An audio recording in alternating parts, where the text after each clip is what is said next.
I think it's really funny that Jamie couldn't hear the music last time. Yeah, what was going on with that, man? And so we're all just vibing, and he's looking at us like, what is going on? What? It doesn't even make any sense because like we're all on the same platform. Maybe not here. Yeah, I don't know. It's because he's Jamie. I guess so. Maybe they don't have music up there in Idaho, man.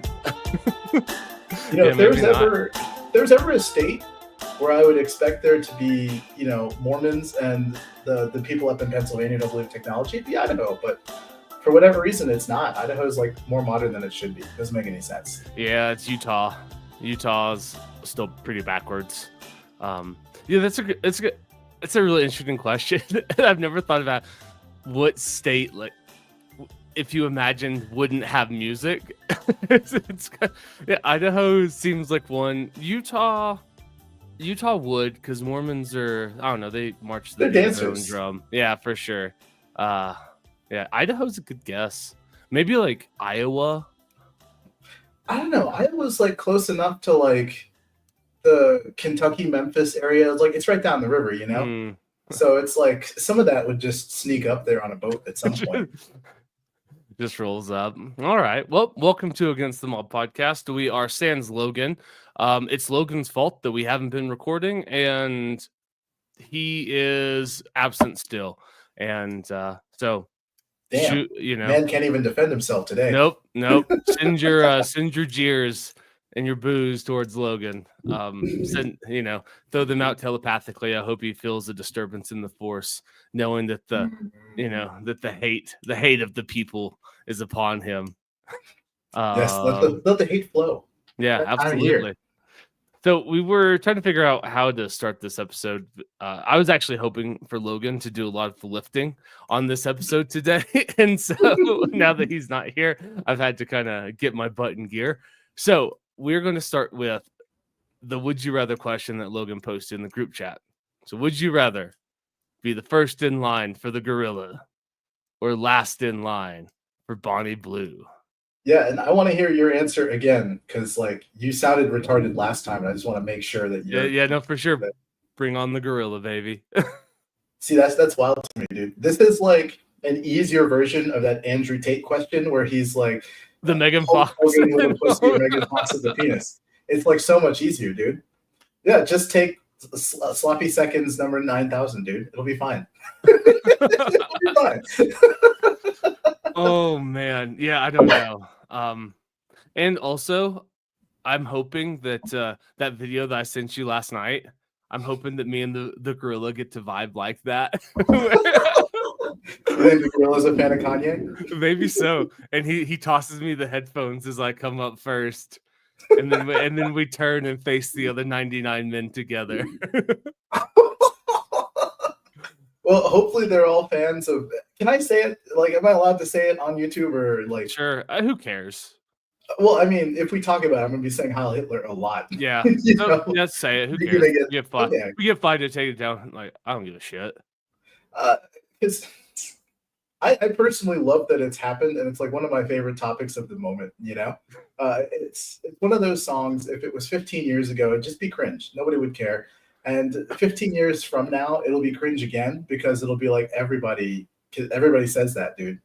Who cares if you say it too, But right now we're on like the cusp of a moment as this kind of like World War II consciousness is like disappearing when suddenly people are a bit more comfortable just being like, I don't want to say anti-Zionist because that's like the safe word, but just being anti-Jewish in general. It's like the Zionists are like the small group and everybody doesn't like them. And the Jews are like the larger religious group. And it's almost kind of wild that they've lost their protected space. They're no longer a sacred cow. And as the boomers die off and the World War II generation disappears, I think we hit a moment where Hitler becomes like Genghis Khan, just a historical figure we talk about and there's no emotions attached. Instead of, 10 million different countries all being like, he killed a quarter of our population and enslaved the other half. Right. Eventually bygones are bygones and we forget about these things and people become historical figures, not emotional ones. And we're in that like moment right now where Hitler is becoming a historical figure. We actually get to watch it. And Kanye is he's right on the front line ushering this in with this song, dude. It's fantastic. Like from a historical standpoint, there's no more fascinating time to be alive. There is, yeah, you're right. And there's also like, if there was ever going to be a frontline soldier in this battle, it was going to be Kanye. Like, I don't think that there is. I wonder how many people could legitimately lead that charge into battle. It's a very small number that could actually be the first in line. In the metaphorical guerrilla that is the myths and stories of World War II, and have enough clout and eyes and attention that it would, I like, maybe not taken seriously, but not taken. You know what I mean? Because it's like, I don't actually think he's a Nazi. You know what I mean? I don't think that he's got pictures of Hitler. You know, maybe he's got like a Well, I got one. maybe he's got like a prop. He's got like a prop from the producers in his, you know. Do you know what I'm talking about? Yeah, he's probably got he's probably got a big old swastika flag hanging in his house, and he just says like, "Oh, dude, I'm a big fan of I'm a big fan of I'm a big fan of the producers." You know, it's a vintage prop from that movie. Yeah, no, it's honestly time. And you know, it is interesting when you point it out that way, because like any retard can get on the internet and say, "Oh, Hitler," it doesn't mean anything. Right. You know, if you're not anybody, who cares? People have been doing it on 4chan for 2 decades now. Yeah, for sure. But you know, Kanye, you're right. He's right in the mix, man. He has something to lose by saying it. He has enough of a platform that people are going to have to ask questions about it after he said it, and people have done nothing but that. And I'm loving this divided world we live in, where it's like the boomer wine moms are still like, you know, we have to protect, you know, this story we've told ourselves 10,000 times. And, you know, most of our politics are completely dependent on World War II, or at least like the echo of World War II and, you know, Marshall Plan nonsense. You know, everything is centered around this, and watching this myth crumble in real time as the boomers fall out of line is fantastic, man. And, I still wonder how many boomers haven't heard the song yet. My guess is a lot. Mm-hmm. I'm gonna call my mom. I'm gonna ask her. I'm gonna see if it's permeated to, like, you know, the 63-year-old white community in West Texas. Is your mom like a music fan? No. Oh, well then there's no way she's heard it for sure. Unless I don't know. I don't know if her kids. I don't know if I don't know if her junior high kids are brave enough to bring that up in class. You know, it's like, "Oh, hey miss, have you heard the new song from from me?" I have a hard time imagining them. It's possible. And yeah, I'm gonna ask her. I'm not gonna make you like give information out, so I'm just gonna say this: like, depending on what grade they're in, like if they're 8th graders, they're rowdy enough to say it. They're 6th, 7th, and 8th grade. Okay, and if it's like a subject where like this could touch on it, like history or something. English. Oh, okay, you're dumping it all out, huh? Okay. Yeah. That's all right. Not fair. I still think it's possible, man. There's definitely a kid who might like. I don't know how to explain this, but like when I was in high school, I used to make like my phone ringtone be like something disruptive and obnoxious, and I'd leave it on loud in school. And there's going to be a kid like that in your mom's class, and maybe it's not a ringtone, but maybe it's just like, "Oh, my earbuds disconnected. Oh, this is so embarrassing," and like Heil Hitler's playing. You know, there's going to be a kid doing that, and I feel like it's possible. But other than the students, I don't know how else she'd get to it. Yeah, for sure. I'm still gonna ask. I'm gonna ask. I'm gonna ask my dad. I'm gonna poke around. I'm gonna see. But it is interesting, kind of the subsets of who would and wouldn't know it, because my business partner is he's a lot older than me, a little bit younger than my parents, but way closer to their age than my age, and we talk about it all the time. Like, he knows it. And so it is interesting because there's maybe like a 3 or 4 year difference between the two of them, but maybe it's just the circles. Yeah, I don't know, but it is interesting to. Yeah, now that you say that, I have a list of people that I'm going to ask that are older just to know, you know what I mean? I'm going to go through like I'm going to start asking the 39-year-olds that I know. I'm going to ask the 45s, the 50-year-olds, the 62s, the 57. I'm just going to start throwing it out there to see who in my orbit actually has heard the song, That's fair. see if they will out themselves. Even too, you know, and I'm curious to see. It's like, of course I haven't heard it. And, you know, it's like I'm not a bigot.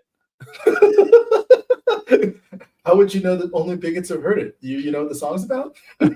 Yeah, right. It's like, well, I've heard. You know, it's like they talk about it on the internet. And you know, speaking about generations, it feels like this song isn't even for our generation. You know, like millennials. I wouldn't be surprised if a good chunk of my millennial friends either haven't heard it or have a negative opinion about it. I feel like this song is really just for Gen Z and younger. And that's like the most interesting divide I find is like suddenly millennials are uncool adults. And maybe we've been that for like I think we've always 3, 4, been 5 uncool. years. Yeah, but like now we're like adults. You know, there was a point in time where we were the uncool kids, but now like adult culture, I would say, is millennial culture. And we're uncool. So it's like the worst combination because at least like Gen X was cool in their own way and they didn't like change their hairstyles. They just stayed like fucking frumpy messes the whole time.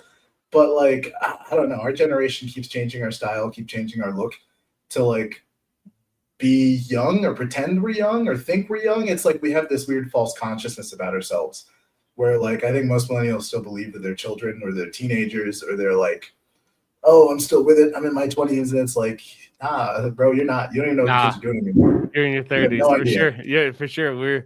We're the olds. And I will say that every year that I get older, I value the energy that old lady who like peeks through the blinds out the window to see what people are doing. I value that energy more and more with every year that I'm on this earth. It's like, yeah, we should be suspicious. What are those kids up to? Up to no good. Oh, is that your spirit animal right there? The old woman peeking through the blinds with 911 not necessarily my spirit animal, but I start to identify with her a little bit more every year. Not enough to like say that that's who I am or that's my spirit animal, but I understand it. It shows, brother. It shows. Good. Good. Dude, I work hard to like lose my hair, all right? I'm out here grinding. Didn't just stop growing naturally. Oh man. You're not like shaving off the corners just to be like, oh no, I'm one of you guys. I'm going bald. Hey, yeah, no, I've thought about it. It's definitely, you know, not that this is all that interesting, but you know, every haircut, it's just I get closer and closer to be like, maybe this is the time I just shave it, you know, and I'm just done with haircuts. I understand. And maybe I've asked you this before. I can't remember, but have you ever been bald before? Yes, I've shaved my head once, and someone was giving me a haircut, and the very first thing they said is oops. That's right. And then at least I have a decent head, you know. I don't have a weird head. And that's a good thing because I'm going to have to start shaving my head one day. You know, you say that, and I think a lot of people believe that as you're going bald, you're supposed to shave your head. But I think it gives you the opportunity to do like some different haircuts that maybe just aren't an option. Like I'm saying this with all sincerity. You know, the one like I'm going bald cut where people have the top of their head bald, but they have hair all around the outside. Like I can't do that. The Larry David. yes, I can't do that. Like if I shave, I've got like shit up here within. Like I cut my hair this morning, and like it's already, you know, it's there. I can't keep the bald spot, and I think that's like it's a thing that people don't really embrace as like a new option they gain. Like you don't have to shave it off. You could do whatever you want. You could. And like people say, like, "Oh, stop fighting, let it go." It's like, but what if you're not fighting? What if you actually just like that kind of in between stage? Could be interesting, man. Yeah, so, we'll see. We'll see. Well, I'll ride with it. You know what I mean? It's I got a haircut last week, so I'm gonna not think about it for about another 3 to 4 weeks, and then the sides of my hair is gonna start getting long, and it's gonna be very noticeable that the top of my head does not grow hair. And it's going to start really bugging me. And I'm going to go through like a 3 to 4 week period where I'm really angry at the way my head looks. Oh wow, I didn't know it was like that, man. That's Yep. It's not. It's just like, dude. It's a vicious cycle. Anyways. not fair enough, man. I feel the same about my own facial hair. Because you hope like okay, you shave it off, it'll grow back, and you're like maybe this time it'll connect, and it doesn't, and you just start getting mad when you're in that in between space. But yeah, no, we can move on to the next subject unless there's more like salt to mine. No, I think that there's actually a lot there. So something that's really interesting, like Daryl Cooper was somebody that was talking about this like later last year on Tucker Carlson's show about kind of the myths of World War II, and then you get people like Douglas Murray, who's like, oh, he's I mean, for all intents and purposes, that guy might as the way that Douglas Murray talks about him, Daryl Cooper might as well just be Kanye and a full-blown Nazi supporter in the way that he viewed him. And it is interesting, though, that we are entering that time period where it's going to be more and more culturally acceptable and acceptable in the realms of academia to start to go back in and revise the official narrative. And it makes sense, right? Like in a world where I think it's hard to talk about things or try to retell stories or poke holes or try to like ask legitimate questions, not the, oh, I'm just asking questions, not that type, but like legitimate questions. I think it's hard to do that when people that still have tattoos on their arm are alive. And that generation is nearing its completion. I mean, there's nobody, I don't know how many World War II vets are still alive, like people that fought in World War II. I'm sure that we're approaching close to zero at this point. And then even people that were born that would have any sort of, not even like, I guess, core memory, but even like, let's say people that were 1, 2, 3, 4 when World War II was going on, people, let's say born in 1941 to 1945, that, they're getting up there. They're in their 80s now, and give it another 10, 20 years, they're all going to be dead. And I think that at that point, when there's nobody left alive that has any sort of real world connection to that event, I think that's when the next page will actually turn. But we're getting to like witness the first part of it, which is kind of cool. Because I don't know, like I'm a big history nerd. And who knows, maybe my business will do really well, and in 10 years I'm going to go back to, I'll go work on my doctorate and just start pissing all the boomers off and writing about, my revisionist tale of World War II. Yeah, are you gonna divide 6 million by how many ovens there were in Auschwitz? You've been banned from the calculator app, sir. It'd be an interesting doctoral thesis for sure. just like going like blatant Holocaust denial. It's like, I'm not saying that it didn't happen, all right? I'm just saying. Excuse me, I'm gonna let you finish, but I just think there were not enough ovens in Auschwitz. That's all I'm saying. For sure. No, those are, I don't know. And I'm always, because like a part of me is never, I'm not married to the past, like what happened. It's hard to say, right? I mean, that's kind of the point of history and historians, is that you comb through a bunch of facts through primary sources and you try to create some sort of cohesive story about it. But I don't know, when I was over in Europe, I went to some of those places. Like I went to Auschwitz, Birkenau. I went to Treblinka, Sobibor. I did like a very sobering death camp tour. And sounds really romantic. Yeah, no, it was pretty heavy. And so it's one of those, like, when people, and so I'm definitely not a Holocaust denier, because they're real places, you know what I mean? Like I even stole like a piece of stone from each of them. My suitcase was really heavy because everywhere I went, I just took like a piece of something. You were such a fucking thieving millennial faggot, dude. Jesus for Christ. Sure. I have this like really heavy box that's I think it's in my grandma's house in her attic. That my bag coming back was so heavy because there was just all of these like rocks and stones, and like I took a cobblestone from the Habsburg Palace in Austria. You know what I mean? I was just like, dude. I was just You were around like, complaining about gypsies, but here you are, the real gypsy. dude, for People sure. like you are why the pyramids don't have their fucking capstone anymore, dude. Yeah, that's fair. Yep. No, it's totally fair. I get it. It's okay when I do it, okay? Because I am a victim. And so these are just my reparations, brother. All right. Oh, 400, are you part years Jewish? later. Yep. Are you Yeah. part 400, Jewish? Oh. yeah, no. Oh, 400 I get years it. Who later, owned the baby. ships, right? I'm just yep. I'm just getting mine, baby. I'm No, a victim. So it's different. It's different when black people act like fools, okay? yeah, you're just walking through Auschwitz like it's a fucking buffet. Just like Louis I'll take Diner. this. I'll take Don't mind this. if I do. I'll take one of those. I'll take Ooh. this. Oh, what's this? Hey, look at this. This goes in my pocket. Ooh, is that quartz? Oh yeah. My favorite thing that I took was I have a piece of marble from the Roman Forum, like in the shadow of the Colosseum. Yeah, it's my favorite thing.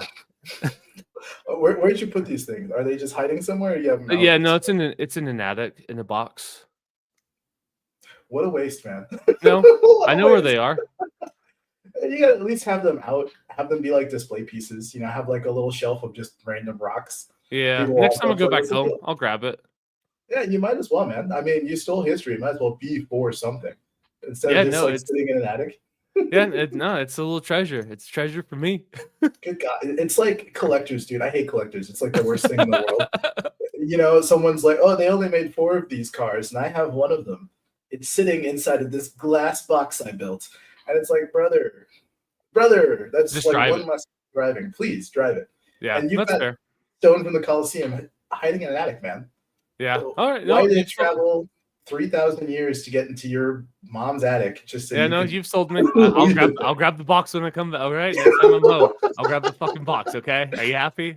Yeah, thank you. Yeah, if you're gonna Yeah, for plunder sure. history, man, you got to do something with it. Yeah, no, for sure. I'll set it out, and next time you come visit, I'll make sure that I have like a nice display ready for you to see.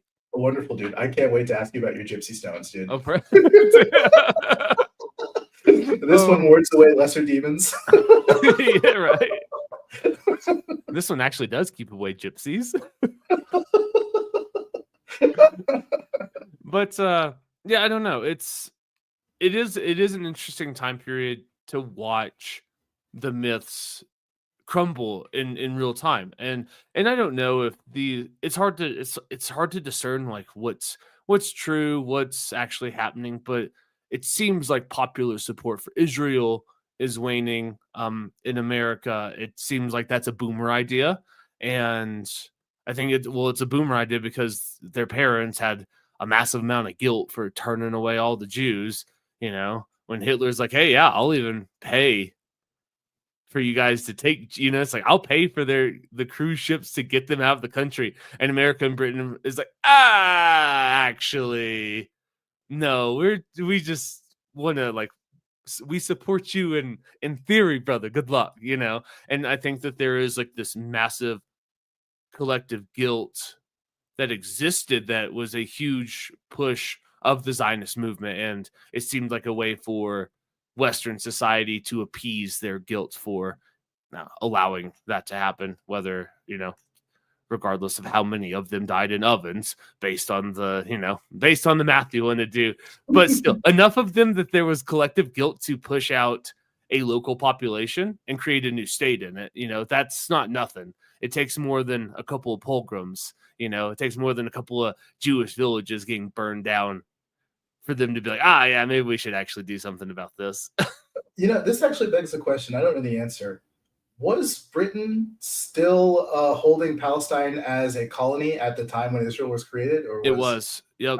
Yeah, they were. It was still under the British mandate. Okay, so they just took one of their own colonies. Were like, hey, look, put the Jews in there; it'll be fine. Interesting. In a way, yeah. In a very simplistic way, that's a solid. Yeah. And it does kind of like change the perspective of the matter because, like, obviously the question of colonialism and who's like fucking right, who cares? But it's like a lot of people have said that, like, oh, this was land taken from the Palestinians, and it's like, well, Not really. If they were basically like a vassal state of Britain at the time, Britain had sovereignty, whether we like it or not, whether we think that's true or correct or not.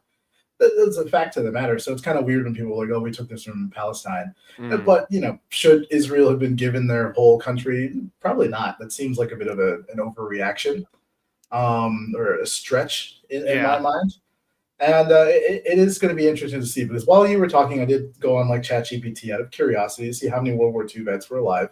At the beginning of this year, there are only 66,000 alive, which is 0.5% of them. Gotcha. And it's expected they'll all be dead by 2035. Okay, and so by the next 2030, there will only be about 5,000 left by 2030. Wow. So essentially none. They're all going to be gone in about 5 years. And when you talk about like the kids who are, let's say you're 5 when World War II happened, you have a visceral memory of it, they're probably all going to be dead fairly soon. And this is something people don't know. My dad had me when he was like in his 50s. He was born in 1930 in like a British colony. Like there were people from his colony who went to go fight in World War II. And their names were printed in a newspaper and all sorts of shit. He wasn't old enough to go, because I think he would have been like 8 or 9 years old when the war started. 9 to yeah, but like he's already dead, and he's been dead since he's been dead for 10 years now. But he lived to be in his 80s. I think he died at 82, which is a weird. I'm talking about my dad. It's a weird thing for me to say that, like I'm so detached, but you think about someone who would have been that age for World War II, like how many of them are truly like actually left walking around being like regular participants in society or voting or influencing politics. And like they're not really, because I mean, if they're alive, they've got health issues. Maybe they've got some early onset dementia. It's not even early onset at that age. Yeah, even if you were, even if you were like 2 when World War II ended, you'd be just touching your 80s right now.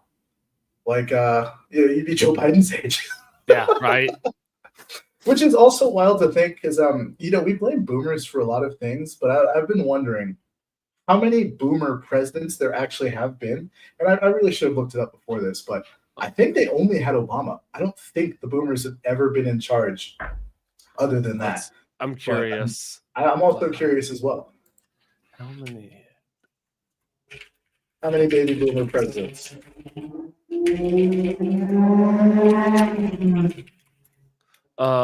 Bill Clinton.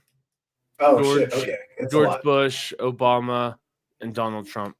And 3 of those guys, I didn't realize that Bill Clinton, George Bush, and Donald Trump are all the same age. They're all born 1946. Wait a second. Does that make them baby boomers? 1946? Yep. That's like the baby boom it starts in 1946. Man, they're at the very beginning of it, aren't they? They are. That's the start of it. So other than that, there hasn't really been anybody outside of Obama. Yeah. And personally, it doesn't feel like Trump, Bush, or Clinton were boomers. And, obviously I can't argue with this. I didn't invent the term. So, I guess they were, but spiritually, it feels like they've only had one president. That's a black guy. Like the boomers have always like just not been in charge, but just take the blame for everything. All the shit we hate, it was kind of like the generation before them. And then, they're going to get skipped.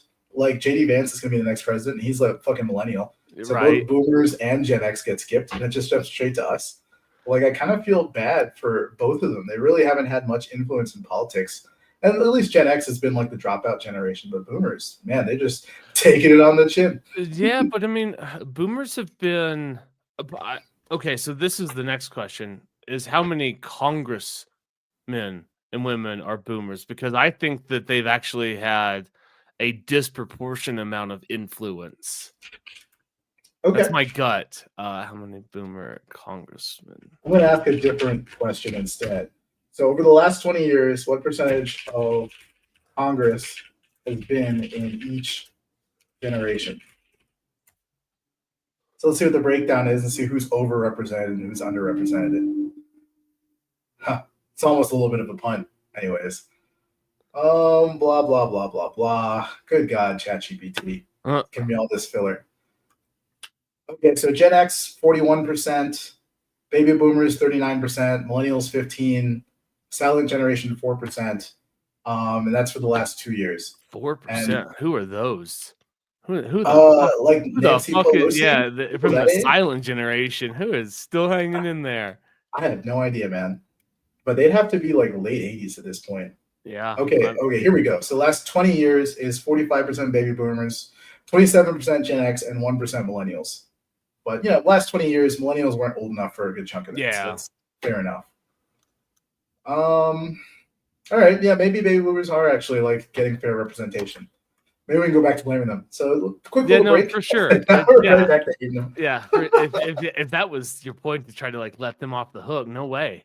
I was just curious because, like I said, I should have looked it up beforehand. I had thought they only had one president. I thought that was kind of a shame, because we do blame them because they do carry a lot of this World War II mythology with them, like almost like, the values of their parents were kind of just imprinted on them. Absolutely. And they didn't really make any choices of their own other than like acid and weed. What else were they doing? I have no idea. They got drafted for Vietnam. They didn't even get to choose that.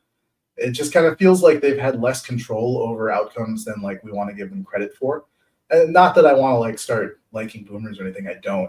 But it still is interesting to think like as they lose their control. Because I didn't realize they had 45% of Congress. I thought they had less than that. It feels like they have less than that, doesn't it? Like it feels like they're getting beaten over the head, and we're winning. See, it felt the opposite. I was gonna go like it feels like they have like 60 or 70% of Congress. That's the way that I felt. Oh, interesting. Well, fair enough, man. Maybe it's because the loudest voices aren't boomers. Like a lot of the like upstart Congress and senators on the Democrat side seem to be millennial women, and like I'd say the interesting ones on the Republican side seem to be Gen X and millennials as well. Like I can't think of any like influential boomer congressman. Yeah.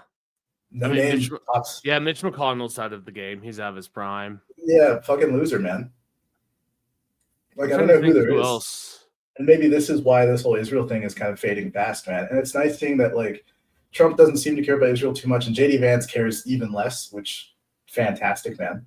And it's not that like I like Palestine. Like the Palestinians fucking suck ass. They're awful. There's very little redeeming qualities whatsoever there, but like Israel is kind of the same, just more modern. Like I don't know what the difference is. No state solution, baby. I'm sticking to my guns for sure. 72 hours, and then we just glass it all. Fair enough, man. Fair enough. But it is nice seeing us become more uninvolved, because it's not that I want bad things to happen to either one. I don't. I just don't want to pay for whatever it is that happens. Sure. They can figure it out, and maybe the faith community can come together and decide how they want to protect all of the relics and the buildings and whatnot. I don't know, but I'm just tired, and I suspect a lot of the younger generations are even more tired than me, which is probably why Heil Hitler is just so popular, because it's like you can just relax into being tired song. I'm trying to imagine what it'd be like if I was born in, let's say, 2003. So no memory of 9/11. And by the time I was sentient, Barack Obama was president, and had to live through like the whole woke generation of the aughts, and not knowing if I could ever say retard, or not living through the golden age of the internet and all that other stuff. Like, what would I think if I was that person about Israel, the Middle East, Afghanistan, even about Russia, China, Korea? It's just a bunch of don't give a fucks, man. And I'm imagining lots of people like that suddenly becoming more politically powerful, and just not giving a fuck about anything, man. We're gonna get hard, I think, at some point by some white dude in his 20s, and he's not even gonna blink, not even gonna think about it. It's just gonna pop out of his mouth like whatever. And I don't know, it'll be like our come to Jesus moment, or our like living in America moment, where we finally realize like, oh, this is the new world now. We've made it. I meant to say, I for one welcome that day, because once you take the ruckus pill, you can't go back. Yeah, fair enough, man. Fair enough. I will be right there with them, joining in. I'm enjoying saying retard and faggot, and I guess at some point I'm gonna have to learn how to say the N-word, because I still don't say it right. For sure. It takes practice. The more you say it, the more comfortable eventually it'll just roll off the tongue, baby. I don't know, man. I feel like it's never gonna roll off the tongue for me, because like I didn't grow up saying it, so like I didn't either. I didn't get to generate those muscles. syllables. You practice enough, dude. How you get to Carnegie Hall, baby? Practice. I don't know, man. There's an age where you can't learn a new language anymore. Like the phonemes die in your brain. You can't say them.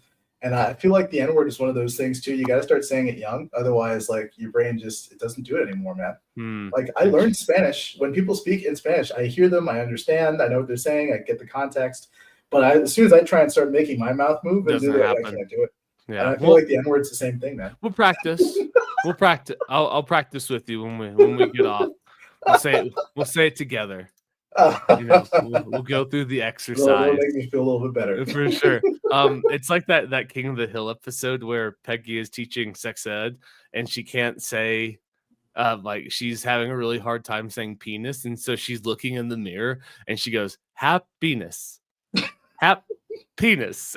And she like coaches herself into just like dropping hap and then emphasizing penis more and more with each of it. So we'll do an exercise very similar to that. I don't have it fleshed out completely in my mind, but I'll get there.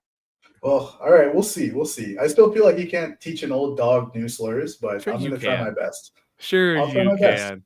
Dude, see that's the thing that I think you're underestimating. It's like racism transcends, baby. That is the great unifier. This isn't even about racism. It's just a word. I think it'd be, it's like saying, "What's up, bro?" It's the same thing, but it comes out wrong. It's because you think anyway. You think about it too much, man. It's like you just gotta. We'll work on it. That's all we'll say. All right, we'll see, man. I still feel like I don't have the muscles for it. I don't know. It's I mean, I'll tell you, it's very liberating. It's one of my favorite words because you get to throw it around in a term of endearment, and if you really want to put some spice on that R at the end, everybody knows exactly what you mean. I'm not trying to hard art. I want it to just be like a natural, because like when I say retard, it feels like rain on my skin.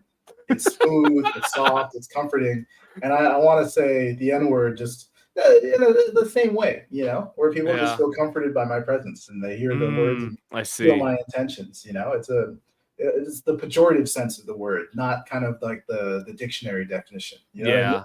I do know what you mean, but I'm just gonna say, like, don't limit yourself right off the bat.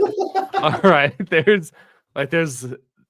there's a lot of applications for it, and I'm just saying, like, don't rob yourself of the joy of like a really like vitriolic hard R. It's like I guess, man, but also I don't know, man. I feel whenever I'm actually like angry at people or circumstances, I rarely ever like curse at them. Because it's more of like I'm the disappointed dad, who's like, I'm not mad, I'm just disappointed. It's like that's the feeling that I generally have when I'm like actually angry. It's just like disappointed by circumstances or let down, and like the hard R just doesn't fit in that situation either. Like curse words are really uplifting for me. It's how I bring people up. Like if I was mad at you, I'd never call you a faggot. That'd be weird. But like if you're stealing stones from like the Sistine Chapel or whatever, I might call you a little gypsy faggot, man, because it's fucking funny. You see, and so all I'm saying is change faggot with a hard R and see how good that feels. Yeah, I don't know, man. Every time I say it, I hear myself, and it sounds like I'm just in the clan. You know what I mean? Like I don't sound like my skin color at all. Well, that's kind of the point, though. To be fair. I guess, but like, there's Mexican people here who say it, and it sounds right when they say it. Yeah, that's. I want to be them. That's what I really want, and I don't have it. Okay. Sauce. All right, fair enough. I don't know. We'll work on it. I'm just don't knock it till you try it, brother. That's all I'm trying to say. Right, fair enough. There's freedom on the other side of the tunnel. Dude, the ruckus. I'm telling you, dude. Once you take the ruckus pill, it's. I just got to get off the soft A plantation and hop into hard R City. For sure. Yep, that's it. The ruckus pill will help you get there. Okay, fair enough. Well, do we want to hop on to the next subject here, or do we want to? Sure. Yeah, that's fine. No, I've said my piece. Okay, fair enough. I don't know if we wanted to still talk about like the whole Biden cancer diagnosis and like whether he's been sick the whole time or blah blah blah. Nah, maybe you have Yeah, a take, or I we can can talk hop in. about it. Yeah. How do you What are feel? your thoughts? Well, I mean, my thoughts are like really boring centrist thoughts. I assume they would never tell us if the president was sick or injured in any way. Like it's just not the kind of thing the government would publicize. And obviously, my example was fucking FDR. He was in a Right. paralyzed from the waist down during the presidency in a wheelchair, and they didn't tell anyone. And he served like 4 fucking terms before he died. Right. And he couldn't walk the entire time. They had metal braces they'd use in public, so he'd give the illusion of walking. He worked out his upper body to the point where like Jack Dempsey, who was a famous boxer at the time, was like, "Wow, this guy's really jacked. I don't know what's going on here." And it's because he was just. It was like, did you ever see that Christopher Nolan movie with the magicians, The Prestige? Uh-huh. So in that movie, like all the magicians have their thing where they're like, "Oh, the trick is that my real life is the illusion. When I get on stage, I'm the real me." Like there's the guy who pretends to be like an old man Right. in his It's entire life, and Christian then Bale is his like and he's like, "Oh, I have a his twin, but double. I pretend the whole time." It's kind of like that. It's like FDR was like just doing a little magic trick the whole time, and they didn't tell us until afterwards. The fact that he had a wheelchair in private was considered a conspiracy theory for the entire time he was president, until like finally he dies and everyone's like, "Oh yeah, no, he had a wheelchair, he was paralyzed." And I just think it's like a public security thing to tell us if the president is impeded in any way or has some issues. And I just think, yeah, sure, Biden probably had cancer the entire time he was president. I'm not a cancer doctor, I don't know, but if something metastasized to the bone, Doesn't I happen doubt. overnight. Yeah, exactly. He stepped out of office 5 months ago. There's no way. And I'm sure he's the kind of dude who gets screened all the time as president. So I'm sure he had cancer. I'm sure they knew, and I'm sure they just didn't tell us because, like, why would they? It just doesn't seem like a conspiracy in that angle. But obviously, the big kind of weird conspiracy was everyone pushing him to run for a second term, and then eventually him just pretending he was going to run for a second term when everyone was like, "Hey, no, we want somebody else." That part might have been a little weird and a little irresponsible on his part, but I don't know. I mean, maybe he's trying to think about pardoning his son, keeping his family out of jail. Maybe that was more important to him. Maybe it felt like a noble sacrifice, but I don't know. I think people want it to be a conspiracy or be like we were lied to, but like, of course we were lied to. Yeah, of course. Right. Of course we were lied to. Duh. Yeah, like they're supposed There's to no lie to us about surprise that. there. Absolutely. And I think that you're correct that I also don't have any hot takes when it comes to this one because like you, it's like of course they buried that because if you were going to try to project strength internally, externally, like we could all see that Biden was a feeble old man, but to know that you're a feeble old man that says that he beat Medicare in a debate also has pretty aggressive cancer, all you know what I mean? You just lose all hope, all faith in, and I think it's probably more of an attempt to make sure that the office had the like hold up the reputation and the illusion of a powerful person in the chair versus the actual human, if that makes sense. Because I would do the same too. If I'm close to the president and he's yes, I'm not saying shit. No way. We're going out there like everything's golden, everything's rosy. I think where a lot of people are getting angry is because if they knew this and they still chose or he still chose to run for a second term knowing that he had cancer, knowing that because everybody knew, right? That's why all of these books are coming out. Who knew what when? And I guess Jake Tapper's book, did it come out today? But No I don't idea. know. But there's been several books written about the last 8, 10, 12 months, and they're all exposing kind of that behind the scenes story of this power struggle of Joe Biden's inner circle with kind of the conventional Democratic establishment figures, and you've got George Clooney and Obama and kind of that, and the Pelosi's trying to get him out while still having to show like a vein of public support, but behind the closed doors, they're doing everything they can to try to get him out of it. And kind of, I don't know. I'll have to read Jake Tapper's book to see if there's anything in it. But I'm really curious, and I don't know if this book will answer it, is if Biden anointed Kamala out of spite. Yeah, I'm curious about that too. I'm not actually interested in what Jake Tapper has to say. I'm just curious if his book is going to touch on that part.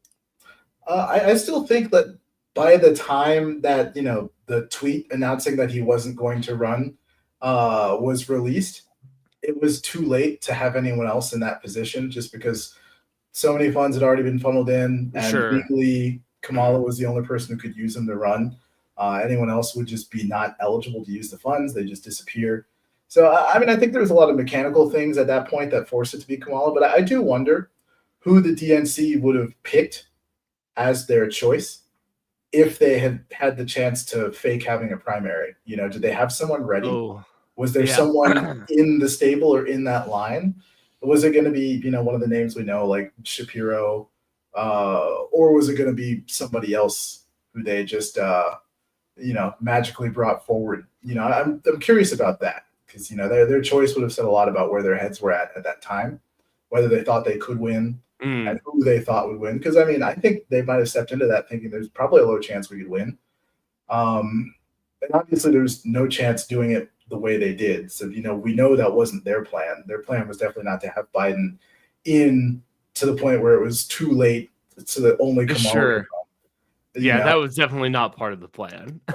It's interesting because there's plenty of people who say this is part of the plan, and it's very obviously that can't be. No way.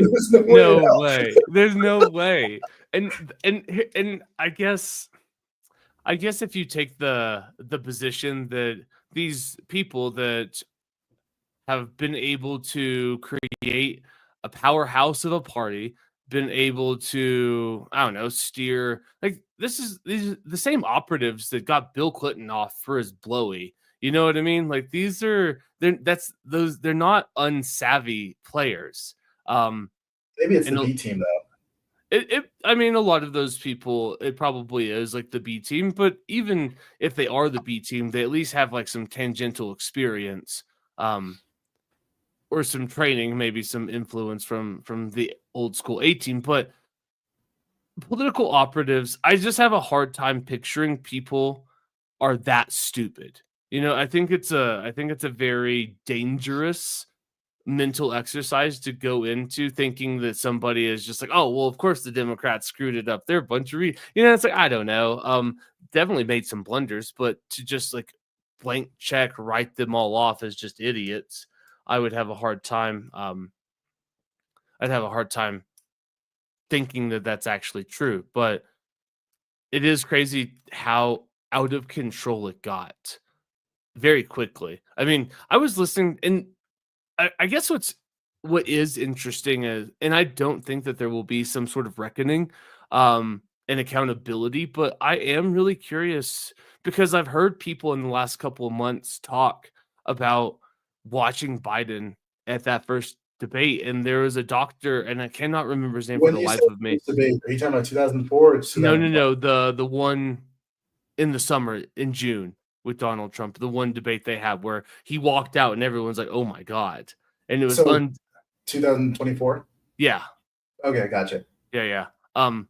There was people who were saying like, did he have a stroke on stage? Like people that were legitimately worried that like we watched a full-blown episode on live TV and those same people were quiet the entire time. And I guess, I don't know, I'm trying to bring this back to like a coherent point, but I'm thinking of now of an alternative timeline and how this would land. Let's say that Joe Biden stayed in and somehow won, and now we get hit with this 5 months in, and now he's going to be stepping down, and now you get like the true anointing of Kamala, not this election where you at least have to go out there and try, but like a full blown like here you go. And now the first Black woman elected president is now shoved down Americans' throats. I wonder the fallout of that, because I sometimes now I wonder if like that was the plan. The plan was never to have Joe Biden actually serve 4 years. Maybe at one point it was just let's get him in, because as unlikable as Joe Biden is, he's a better candidate than Kamala Harris. And then once he wins, we'll hit him with this cancer diagnosis that we have, and he'll step aside for the good of the country. And I don't know. I wonder if that was actually a conversation that was said out loud in any meetings. Maybe. Does it sound too far-fetched? I mean, it doesn't sound far-fetched. I mean, I could see that conversation happening. But like, as far as causality, what would happen? I mean, I think there'd be certainly differences in like a number of industries. Like, I mean, crypto would be a fucking dumpster fire. More so than it is. Oh God, dude, we wouldn't be allowed to do anything. And you know, maybe there'd be some other industries that might be hurting. Offshore winds off of New York and New Jersey probably doing better. But I think the demographic shift would still be the same. The same demographic shift would be happening. There'd be a lot of young men just very unhappy with the state of things and just further shifting right. I mean, you can push things into the future, but you can't make them not happen. I think a lot of things are inevitable. And I think that, let's say Biden's there, steps down, gives us this crazy cancer diagnosis at the 11th hour, and Kamala steps up, and let's pretend like maybe right now we're dealing with President Kamala for the first week.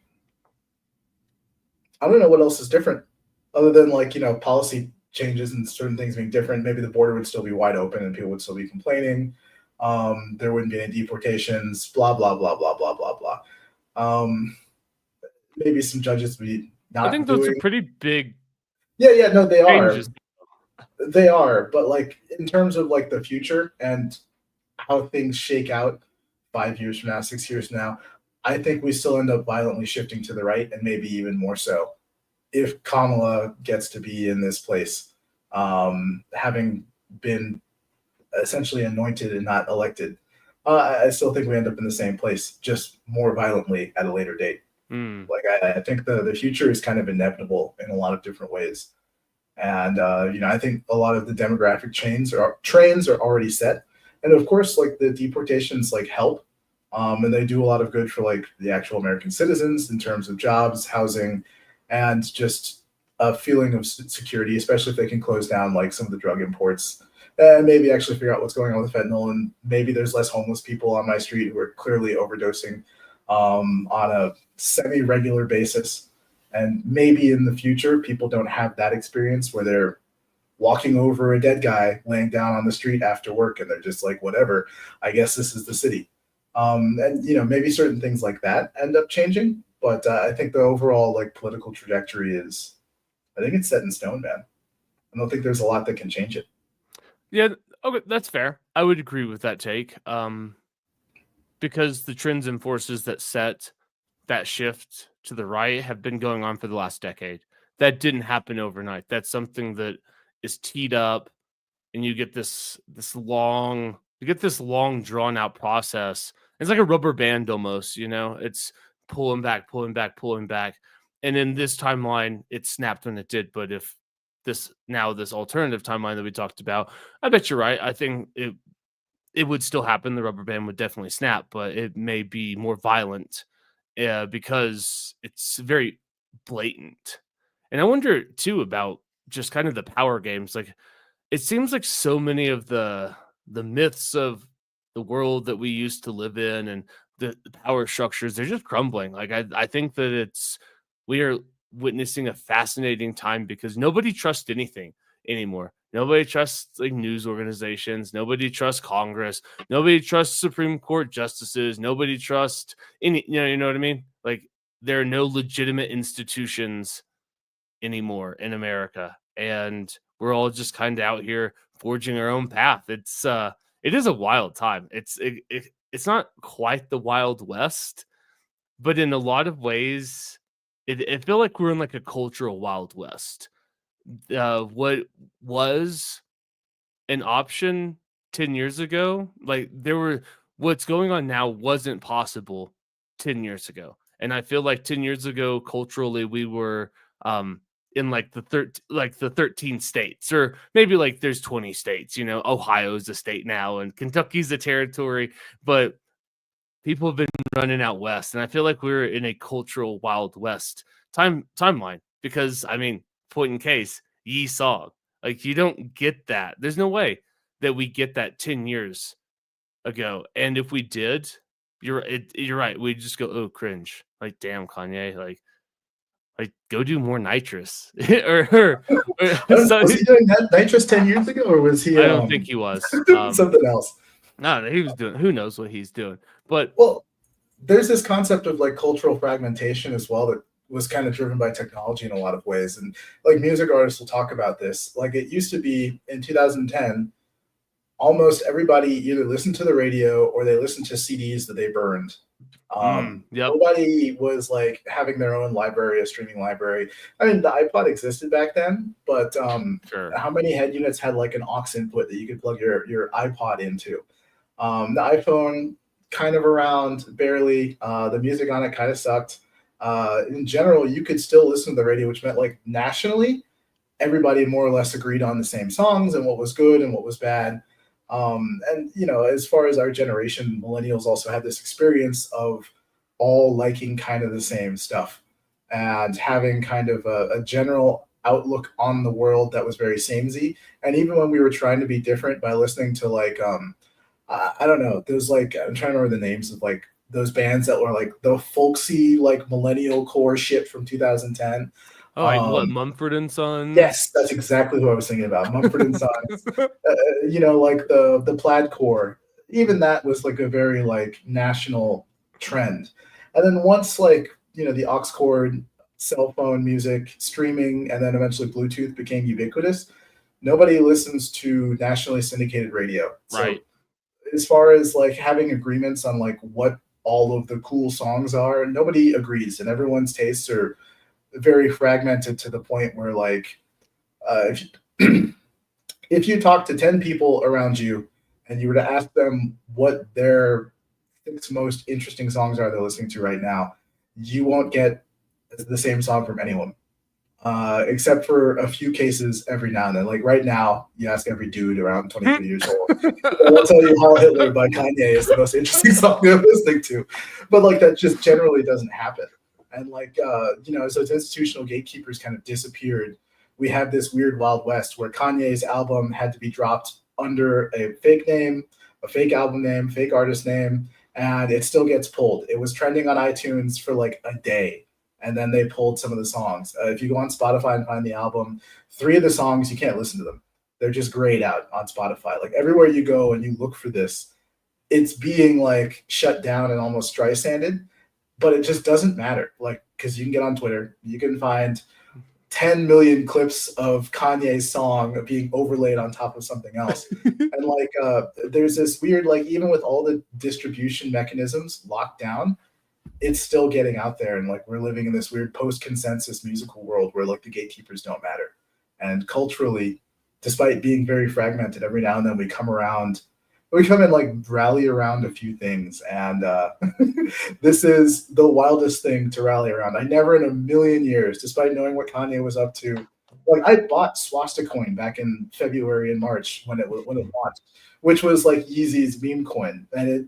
Wait, what? So cool. Swastika coin. Yeah, you find the logo for this. I had no idea that existed, bro. What Swastika? Yeah, dude, it was fantastic. Oh, great. I'm going to pull up Forbes. This is fantastic. God, you're such a degenerate. That statement uttered unironically to me is hilarious. I bought Swastika coin back in April. Like, bro, what? So here we go. Here's Forbes. And they're tracking Swastika coin price for you. Dude, that's crazy that Yeezy. But let's look go. at that logo. Look at that logo. Is that not the best logo you've ever seen? It's pretty fire. Right? It's pretty fire. It says yay, and it's almost a swastika. Yeah. Like whoever came up with that, fucking genius. It's probably Kanye. No, man. He's probably, This is dude. He's probably hot, right. dude. He's probably like schizoed out on nitrous and just like drawn on a big whiteboard. He probably's got crayons drawn on the wall, and he's You know high as what? shit, just I'm doing all forgetting. of these designs. Kanye was an artist. He went to art school. Like he actually was a painter. Unlike Hitler, he didn't get rejected. Which his honorary degree from the University of Chicago was pulled, and so now we have a scorned character who was denied his admission into the Chicago School of Arts. Oh, dude, it's fantastic, man. But culture has like physically moved from the physical space to the internet now. Like, I think Twitter is the only place you can go where you see things that other people in the country also see. It's one of the few places. It used to be, when's the last time you watched cable television, actually? I mean, I guess a couple of nights ago watching the hockey game, but okay. Did you open the guide and kind of scroll through the channels and see what was on while you were? No. So something really interesting. No, I go straight to. I know exactly. Yeah, I leech YouTube TV off of friends, and so you're not watching TV. You're watching. No, I'm not watching. Yeah, I leech it because like they gave it to me because there's the sports that I can watch. And you don't have to explain yourself, dude. I literally pirate shit all the fucking time. No, but it's just that like I don't actually scroll though and see what's on. Like anytime that I actually open up YouTube TV, it's because I'm going to watch sports. I can't tell you the last time that I actually ever just perused and see what's on. I have no idea. Okay, so something really interesting has happened as well, since so many of our generation have just gone to streaming services and just watch on demand what we want when we want it. If you scroll through any channel outside of like the main local channels and you look and see what's on, it'll be like we're running a 48-hour block of Ghost Adventures on Travel Channel. We're running a 96-hour block of Law and Order for the next week on USA. Like they've given up entirely on like actually setting up like a curated day where like different shows come on at different times. It's just now gigantic blocks of slop for anyone to watch. And I think this is because they've just kind of given up on even competing with streaming services anymore. Right. Like USA is like, we're going to be the Law and Order channel. And Lifetime is like, we're going to be the Special Victims Unit channel. I know they don't show that on there, but I'm just guessing because I don't really know TV channels either. But like the whole thing is just kind of like fallen apart instead of being like a national event. Like you probably remember there was Who Wants to Be a Millionaire, the one guy who won it without using any of his lifelines. He called his dad. Yep. Yeah. I know exactly. I was watching it live with like that was the thing. Like we would sit around the living room television and we would watch that show. And now I'm like, it takes me back that like we had a big screen TV, it was a big TV. It was a gigantic heavy one. But that thing was so fucking heavy. Like it's crazy to think how heavy and big that thing was. Like it took up a wall in our living room. And yeah, we would all sit around and we would watch that show. Yeah, ours was gigantic, dude. It had like the equivalent of a gigantic fish tank in the back of it. On the back of it, yep, that big, yep. Oh, dude, moving that thing out of that house was it was torture. But everybody had that same experience. When that show came on, I went back to elementary school the next day because we watched it's dinner time. Who Wants to Be a Millionaire is on, and everyone at school watched it. We all had the same experience. And like you talk to any millennial who's like in their mid-30s. They all know that episode. They know what you're talking about because they were all sitting at their TV watching it, with the exception of like a handful of people. And like these like national events just all moved to the internet. They're not TV. They're not on radio. They're not any other form of media that we might consume. It's just Twitter. Were you there for the Twitter thread when blah blah blah happened? Right. Did you see blah blah blah? And that's it now. And it's a very weird move for culture. But I kind of like it. I lost track of where I was going with this. There was a point related to Kanye and like. Well, you start with like cultural fragmentation, and there's a lot of truth to that because now it seems like the only thing that actually does occupy that role on television is sports. And now that you can watch sports on different streaming services, but it's so hard to try to keep track. Like, it's so frustrating to be like, oh, well, you can watch these 2 playoff games on HBO Max, but to tomorrow night, those are going to be on this other, you know what I mean? That's why it's nice to just go to YouTube You're TV. living life wrong, dude. There's one website I use for literally everything. Again, I'm pirating it, but like you can stream. Share with the class. Come on. I have to find it again. I've only ever had it up during football season, and it changes. Gloat about how much better you are than me, and just be like, oh, you Luddite living in the past with your streaming services. It changes websites like every 6 or 7 months. I'm assuming because someone locks it down. Yeah, fair enough. I mean, I'll keep looking for it if you want to.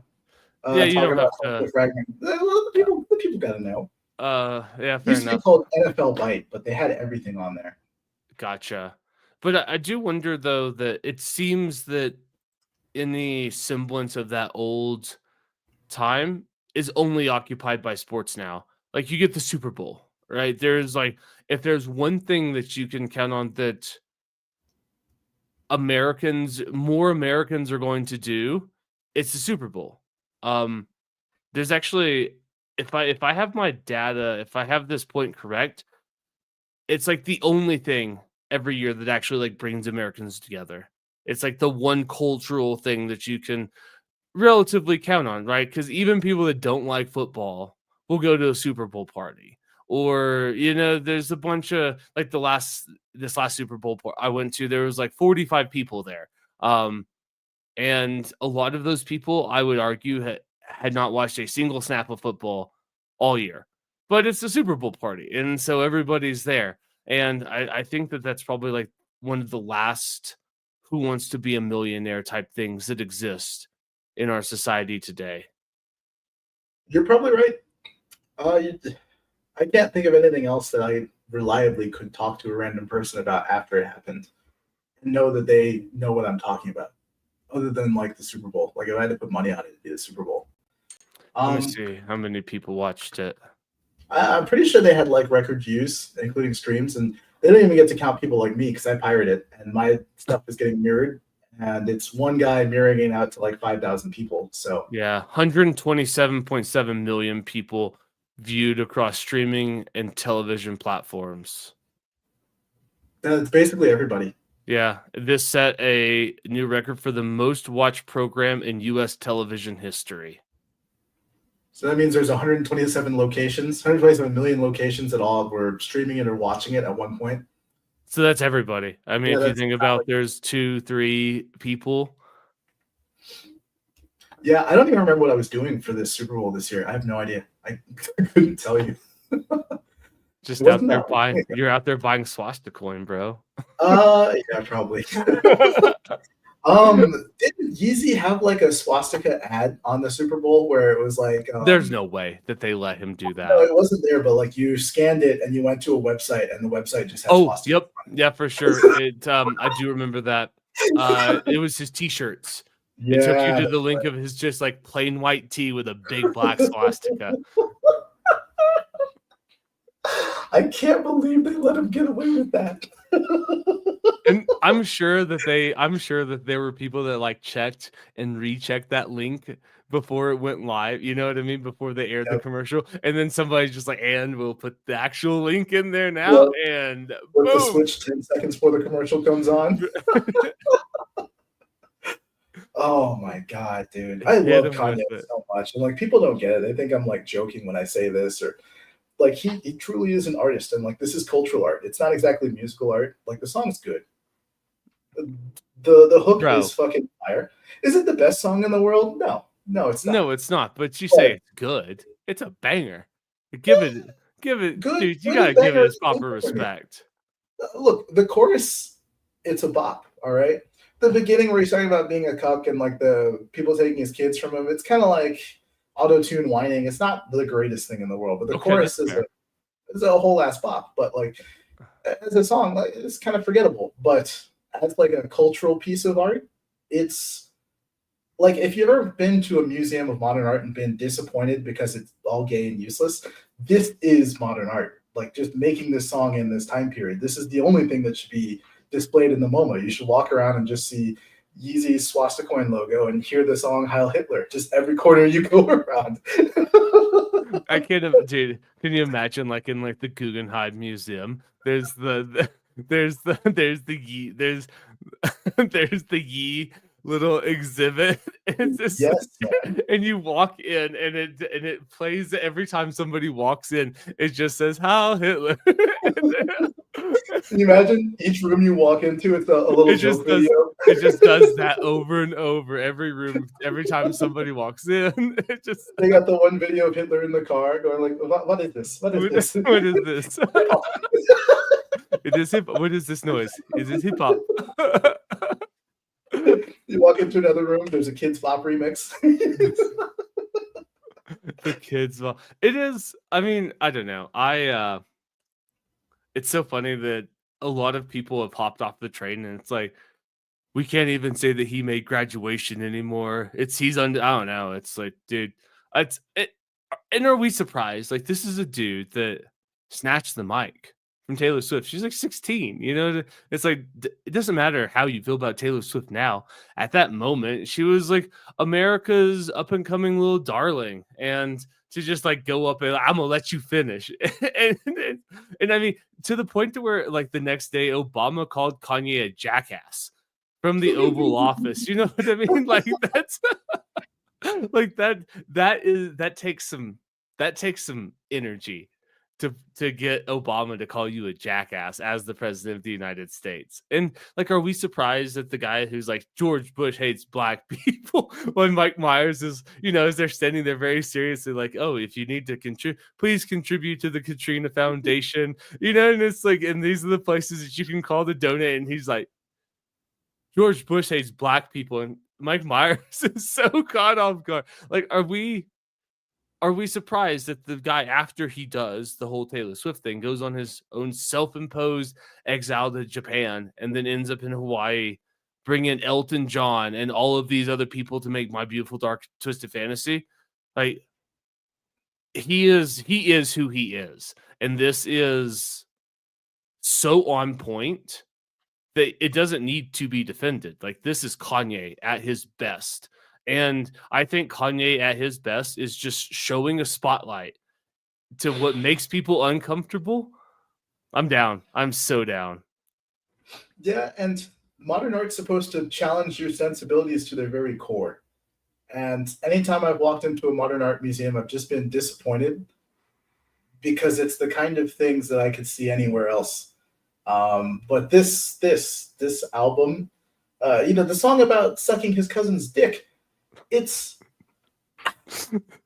I don't quite know how to like put into words how I feel about the song, but it's like, it's raw, real, and challenges me again more than the Heil Hitler song challenges me, because like I've swam on 4chan long enough that like it doesn't faze me, but like, sure, talking about, it touches on like child molestation too, because like, was he molesting him? Was he being molested? Were they molesting each other at the same time? Who's the victim? If Kanye hadn't sucked his dick, would he have murdered the pregnant woman that tossed him in jail now? Or would he be out living a normal life? Did Kanye kill that woman and her baby by sucking the dick? I don't know. And like, I was about to say if I was a man. If I was a man, I would never. I was a man. I could never make a song like that and just put it out in the public for people to enjoy. Even the bit where he's saying like, he's a cuck and likes it when people fucks on his wife. Yeah. In the Heil Hitler song, I think that's true. It kind of makes sense with the way he like walks his wife around naked to like 10 million different things, and just like stands there while people stare at her and take pictures. I guess maybe it's cucky behavior. I don't know.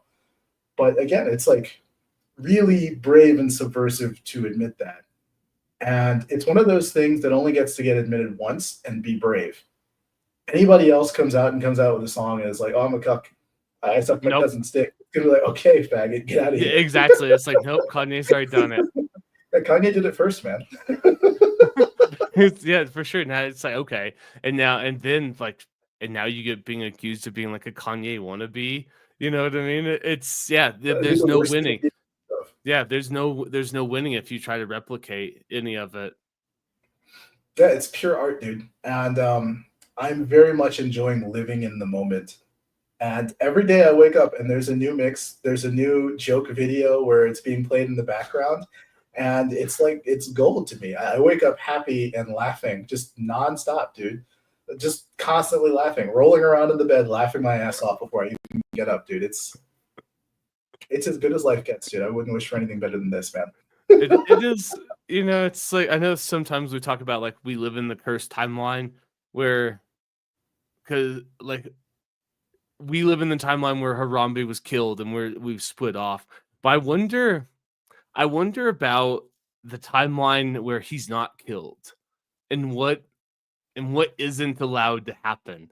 I'm not saying that we're in like the blessed timeline, but it has its moments. It's not all Kurt, I'm sure there are some other timelines that are just like fucking hell. Like all of the worst things that could ever plot. Like we probably already wiped ourselves off from like nuclear Armageddon. Israel did something to Iran. Russia got mad. There's a timeline where Harambe was killed that now we're all dead and nothing exists on this planet except like cockroaches and Mick Jagger and like Keith Richard because those guys apparently are going to live forever. Yeah, it turns out that leathery skin is a defense mechanism against nuclear. Dude, for real. Yeah. And it's like I don't know. Somebody's like, dude, drugs and sex are bad. It's like, I don't know. They're still alive. So how bad can they be? Well, I mean, I tend to actually disagree with a good chunk of the thesis, just in general, because I'm very much a Of glass what? half. Of the I'll tell you timeline? here in a bit. Yeah, the Oh, okay. timeline, just things being in like a cursed scenario. And Okay, whatnot. I just want to make sure you weren't disagreeing with my like Mick Jagger and Keith Richards Oh surviving the no, nuclear those guys are apocalypse. absolute Okay, cockroaches. cool. They Okay. probably had syphilis like 10 million times, and syphilis is like, no, we're not doing this again. I don't want to go back. We're staying away. I don't want to go back. No, you can't make me. You can't As make me far as go we're back. concerned, he's immune. But I genuinely think that like we've already won and we just don't know it yet, and that it's been that way for I don't know, man, maybe since 2016, 2017. Like the trends always seem to be moving in the right direction in terms of like our general freedom, from when it comes to like little wins, you don't think about like lifestyle wins. Like for instance, I had to apply for a concealed carry permit when I first got guns because like you were required to have one in the state. Now There's they like don't care anymore. We 27 constitutional carry states. I think there's more than that, Oh, but like interesting. the number's just been going up, and It's a every huge amount. Like 10 years ago, yeah, was and there even one? every year you look, that's like it's a one-way valve. It only goes in one direction, and it's a direction that we like. And also, like other states where it's kind of cucky, they're still winning like court cases and whatnot. Like the whole Heller thing that's being overturned in like New York and California to the point where Right. eventually they're gonna be forced to be shall issue instead of may issue across all counties. Where right now, like it's one of those things. If you live in the wrong county in California, it's a may issue, and you're not getting Right. one. That trend is moving in the right direction for us. In terms of like, the Overton window of what people are willing to talk about, it's moving towards us. It always has been for like a long while. Concepts of freedom are moving into the mainstream. The discussion about like the Federal Reserve and printing money, that used to be kind of on the fringes in 2014, Sure. 2015. People, it's like, Now oh, it's cool. like, You watch Zeitgeist. You know what I mean? Oh, you're so yeah, edgy. You watch Zeitgeist. yeah. Now, if you watch like a girl podcast, they'll be like 10 things you should say to a man if you don't know what to say. Ask him, what's the question? Why do they tax us if they could just print money? Like the girls are telling each other to ask that to guys now. Right. It's like a question. Like the entire window is completely shifting in our direction, and we'll keep doing that for a long time. And it's like I've been a bear hibernating in my cave for a little bit, and the sun coming through my cave entrance is a little warmer every single day, and I know it's almost time to come out of the cave. Like that's how I feel in terms of like culture in generally. And when we talk about like cursed timelines, they're living in one in Europe for damn sure. For sure. Many Canada countries, too. yeah, Canada, Brazil. There's places like I just wouldn't want to be. Like the internet that we see is totally different from the internet that Europe sees. They had a number of like digital laws passed about like content that's allowed to be disseminated within like the EU or within their state, and they don't get the same stuff that we get on like Twitter or Instagram. Germany is constantly suing Twitter for content that's being posted because it's in violation of German laws. There's some of these sites that you can't even get to anymore from Europe. They're blocked unless you got like a VPN, which is a very weird thing to talk about because it's not like in the US we're blocked from like a lot of financial sites because the IRS is just a big fucking cuck and a half. And I understand, use your VPN, but in Europe they're just blocked from like looking at cat videos and weird stuff because there might be a few like Nazi songs in the background, which is hilarious. But that's a cursed timeline, man. That's one I'm not sure I can live in because I don't know where their Overton window is moving. I don't know if culturally things are moving towards them or away from them. And that's one thing I wonder about. Like if I lived in a society where I was watching culture recede away from me, I'd be very much glass half empty and cursed timeline. But I'm a fish flopping on the shore and the tide's coming in, baby. Soon I'm getting to swim back out in the ocean. That's how it feels, and it's beautiful, man. I love your analogies. The bears. I'm a bear. It's just like I had this image now. Like the next time that we get on Zoom, you're gonna have a little Hitler stash. Like I don't know why that's what popped into my head when you say it's like, and the sun's a little bit warmer every minute. Careful what you wish for. I might try it. There was a long while when I couldn't grow a mustache and I was only growing like the outside of it. I used to call it like a reverse Hitler stash. And obviously I kept it shaved because it was just fucking retarded. But I'd be kind of curious to like if I was ever going to shave my mustache again. I just shave the outsides just for a day. Just for sure. Rock the toothbrush stash. See what happens. Check it out. You got to check it out. It is. That's okay. That's a good take. Because it is easy to do. I'm not a big doom and gloom person. You know what I mean? Like, yeah, shit's great. I don't have a lot of complaints. And I do like that take because sometimes it is easy to get lost in the muck and the mire and look about how this sucks or that sucks. But you're right. Like I cheer that there's only one Canadian team left in the NHL. So, and I hope that they get eliminated so that country has nothing. Like I hope that when the Stanley Cup happens, they only have to play one national anthem and put up one flag, and it's not, and Canada's not, and it's like cool. Like now. Like, not only does your country suck and you guys have no freedoms, but you're not even in the game that you created. So I have to ask a question here. I don't follow hockey. I was under the impression that like Calgary, Toronto, and a bunch of cities had hockey teams. Do they not anymore? What's going on? No, they do. There's still a lot of Canadian teams, but they're just all getting eliminated in the playoffs. Oh, they're bad. I gotcha. I mean, they're good. That they invented. Like they're not bad. They're in, you know what I mean? It's the conference finals starting tomorrow. So, okay. You know what I mean? Like these were second round playoff teams. Like they're not bad, but okay. America, we're just better. When's the last time a Canadian team won the Stanley Cup? I don't know. It's been a minute because Florida has won it back to back, and then Vegas, and then Florida again, and then another Florida team. Which is it's kind of odd to have like Las Vegas and Florida winning hockey. But that's what money can buy. Yeah, for sure. Holy shit. How long has it been? 1993. Let's go. Montreal Canadiens. I love it. Yes. They haven't won almost as long as I've been alive. I love that. Boo, that's Canada. 32 years. Let's fucking go. I love that they haven't won in that long. Yes. Hell yeah. Go back to your shithole country. How many Canadian teams are in the NHL? Let's see. 8. Wow, ChatGPT is struggling with this. Oh my god, it's giving me a whole list. I just want the number. I hate when it does all this research when I'm just asking like a question that has like give me a number. Yeah, it's a single digit answer. 7 teams. Okay. Oh, so I had 1. Maybe I said 8. Maybe a team. It's close enough. Let's go. That warms my heart. All right. If wins were equally distributed, how often would a Canadian team win the Stanley Cup? Oh, they had a heyday. They had a run where that's all they ever won. It was like the New York Rangers and a Canadian team. Okay, so it says that every 4 years a Canadian team should win the Stanley Cup if wins were equally distributed.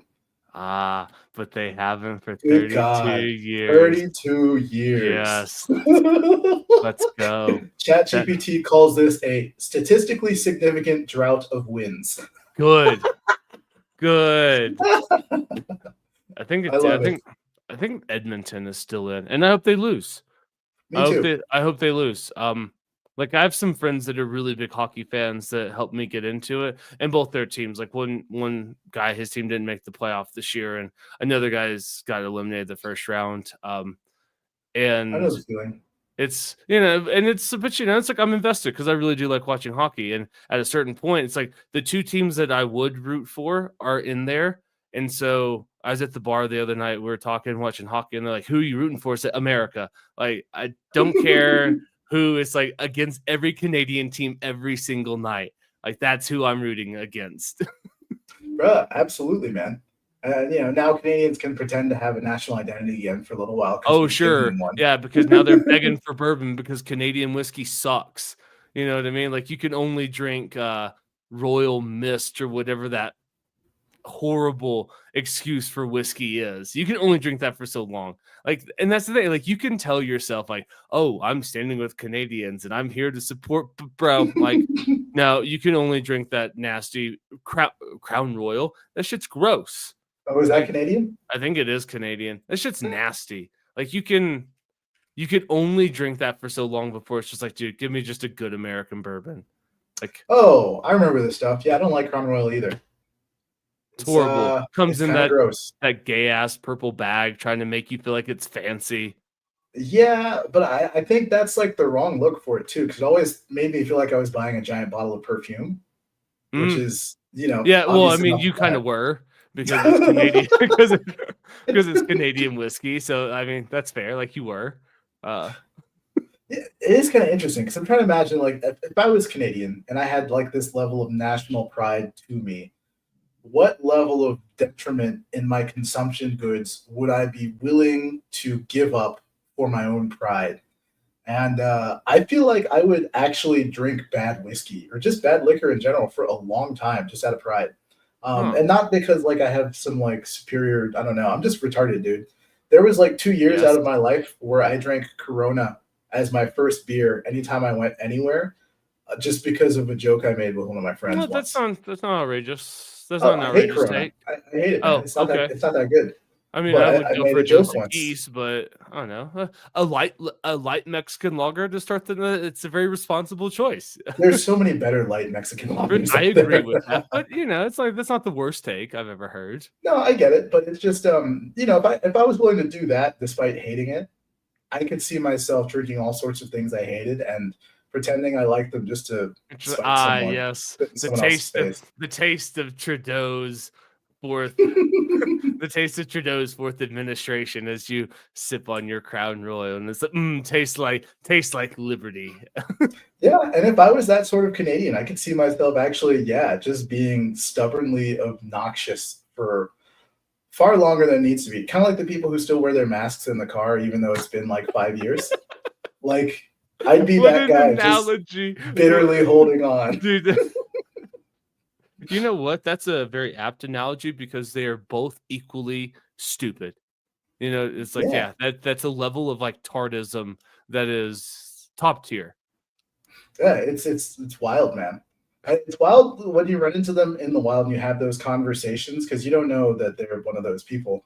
And you're just kind of like, we're thinking about getting an Airbnb. There's gonna be like 12 of us in there, and they're like, has everyone been tested? That's a lot of enclosed space for everyone to be together for a while. I was like, tested for what? Like, I don't even know what they're talking about. You're right. I don't remember. For sure. We've moved on. Or, I randomly find out like one of my friends is still getting vaccinated. He's on like his 8th booster or something. I don't even know. Still getting boosters? Yeah, damn. People are still doing that. It's I had no crazy. idea. I thought that everyone stopped after like the second or third one. I thought. I just assumed they were like, this is enough. I thought this was over a couple of years ago. Yeah, they're still doing it. Like every time they go in for their flu shot, they get a booster, which is weird to me because like I wouldn't get I've never even gotten a flu shot. Like I was like, you guys are getting those too? I was like, It's like, damn. I don't know. It's shocking because it's like a whole section of the world that you just don't think about. Or like people will get sick and they're like, is it COVID? Do you think it's COVID? I'm like, what do you mean? People are still getting that? I didn't know people were getting COVID. Do people still get COVID? I think so. I hear about it every now and then from people. Let's see. How many cases of COVID in 2025? Let's see. Like, I think people are still getting it, but like, I don't know. It happened to me. This is on the CDC. Let's see if I can skim through this quickly. Oh, brother, dude, are you not on ChatGPT? No, I'm not. I mean, I can open up ChatGPT, but I just I prefer to do my own research. Okay, thank you very much. You're getting left behind, dude. I live in the future. Well, actually, ChatGPT. No, I'm not a hater. I love ChatGPT. Wow. I just don't have it open. The CDC says that by mid-May, 40 million people in the U.S. have gotten COVID. 40 million? Yeah, that doesn't make sense. It's like as of like in 2025 or in 2025. So just I was going to say like overall. So from January to May, they say 40 million people. That sounds crazy because that's like almost 15%. That can't be right. And they're saying this figure includes asymptomatic cases, which doesn't make any sense because like if someone's asymptomatic, how are you going to count that data? Yeah, for sure. You're not testing them because no one's going in for random testing now. You know what I mean? Or you don't have to get tested to go do anything. Yeah, it seems kind of weird. So weird. 40 million? That seems extremely high. Yeah, it sounds high to me too. Because, like, you know, how many people in your life do you know have said to you, "Oh, I got COVID this year"? None. I can think of one. I can't think of a single person. I actually don't even know anybody that may have been sick this year. I'm trying to think of somebody that's like been sick. Oh, I mean, I was sick. You know me. That's about it. Oh, okay. Well, I got the flu on a snowboard trip because 2 dudes showed up with the flu and they gave it to everybody at the airport. You know why you got the flu. It's God's way of punishing you for being a snowboarder. Yeah, maybe. But the one skier in the group got it the worst. Well, he only got to ride God hates us too. Yeah, for good reason too, man. It's just like, man, just being able to throw that. It's like what a wild time when people got AIDS, and it's just like, well, that's God's way of hating the fags. It's the exact same way. It's like, well, the flu is God's way of saying that he hates snowboarders. And the skier got it because he associated with sinners like you. Yeah, that's true. That's true. A good, house full of snowboarders. Every single one of us had the board. Yeah, he was the only skier. For sure, that's what happens. Yeah, when you roll in the pin with pigs, you get dirty. Yep. You can't extend a hand out on the catwalk and not expect it to come back clean. It's the only time I'll be mean to my own people for your behalf, man. Thank you. But sorry, we got a little off topic there, didn't we? What were we talking about before that? What were we? How did we get on to COVID? I think we were talking about like the fragmentation of culture. Yeah. Well, we were talking about like Canadians and what you would do. That's right. That's how we got here. So you were like, you would drink nasty Canadian whiskey for your pride. Yeah, 100%. If I genuinely believed it, yeah, I would. Which at that point, it's like, I'm happy to be an American. We have bourbon. You know what I mean? This is great. Don't get me wrong. I like tequila. I like coffee. What's something that America makes really badly? I mean, let me think about this for a second. It's a tough question. Let me think. Yeah, let me think about this for a second, because there are things that other countries make better. Of course, they're like they have their niches, but what is something that we make bad? Like, I don't know. I'm trying to think about what it is where I'd be like, oh, I'm just suffering because I'm having the American version of this thing that I very much enjoy. What is? Because even like Cuban cigars, they're not that great. I don't think I've ever smoked a Cuban, but They are indistinguishable from like a good Honduras or I don't know. I have only recently gotten to smoking cigars, and by like got into them, not really. But it was only like last winter was the first winter that I actually like smoked some cigars with some friends. fair enough, man. So I don't really have a huge, palate or Yeah, I can't really tell the difference experience with. between good and bad ones. Yeah, I don't know. But I Yeah, this mean, is actually tough. I don't think there's anything. And I imagine someone's going to listen to this and be screaming at us and being like, oh, America makes the worst rice or something like that. And like, I just don't know any better. do we grow rice here? Yeah. Like Arkansas and Missouri has like a little rice bowl there where they Good started for us. growing rice. We started back in 2020 because the Yes, cost of that like dirty shipping. infected Chinese rice. We didn't know if we could ship things in anymore. So now, for sure, we got Arkansas is like a sending their sushi COVID hub. through the rices. That's how they got it here with that damn rice. That's interesting. That I need guess a you could say second. planes. I hear like a commotion outside. That's fine. I've I'll gotta talk while you go do your All thing. right. Yeah, no, I guess you could say planes is probably the only thing that culturally now America makes bad, and only just recently because Boeing keeps crashing and they can't keep their stuff up in the sky, and that's probably just a meme still because like 10,000 planes fly every day, and one of them has a tire pop, and we hear about that. So maybe it's not as bad as we think, but I'm trying to imagine a world where I had to only fly Boeing for the rest of my life just to spite Europe. And I think I think I could be compelled to get on a Boeing. I'd even make jokes about them crashing more often, just to spite the Europeans, even as I boarded the plane. And maybe it's just because I'm an awful person, I tend to joke about things that are clearly bad for me.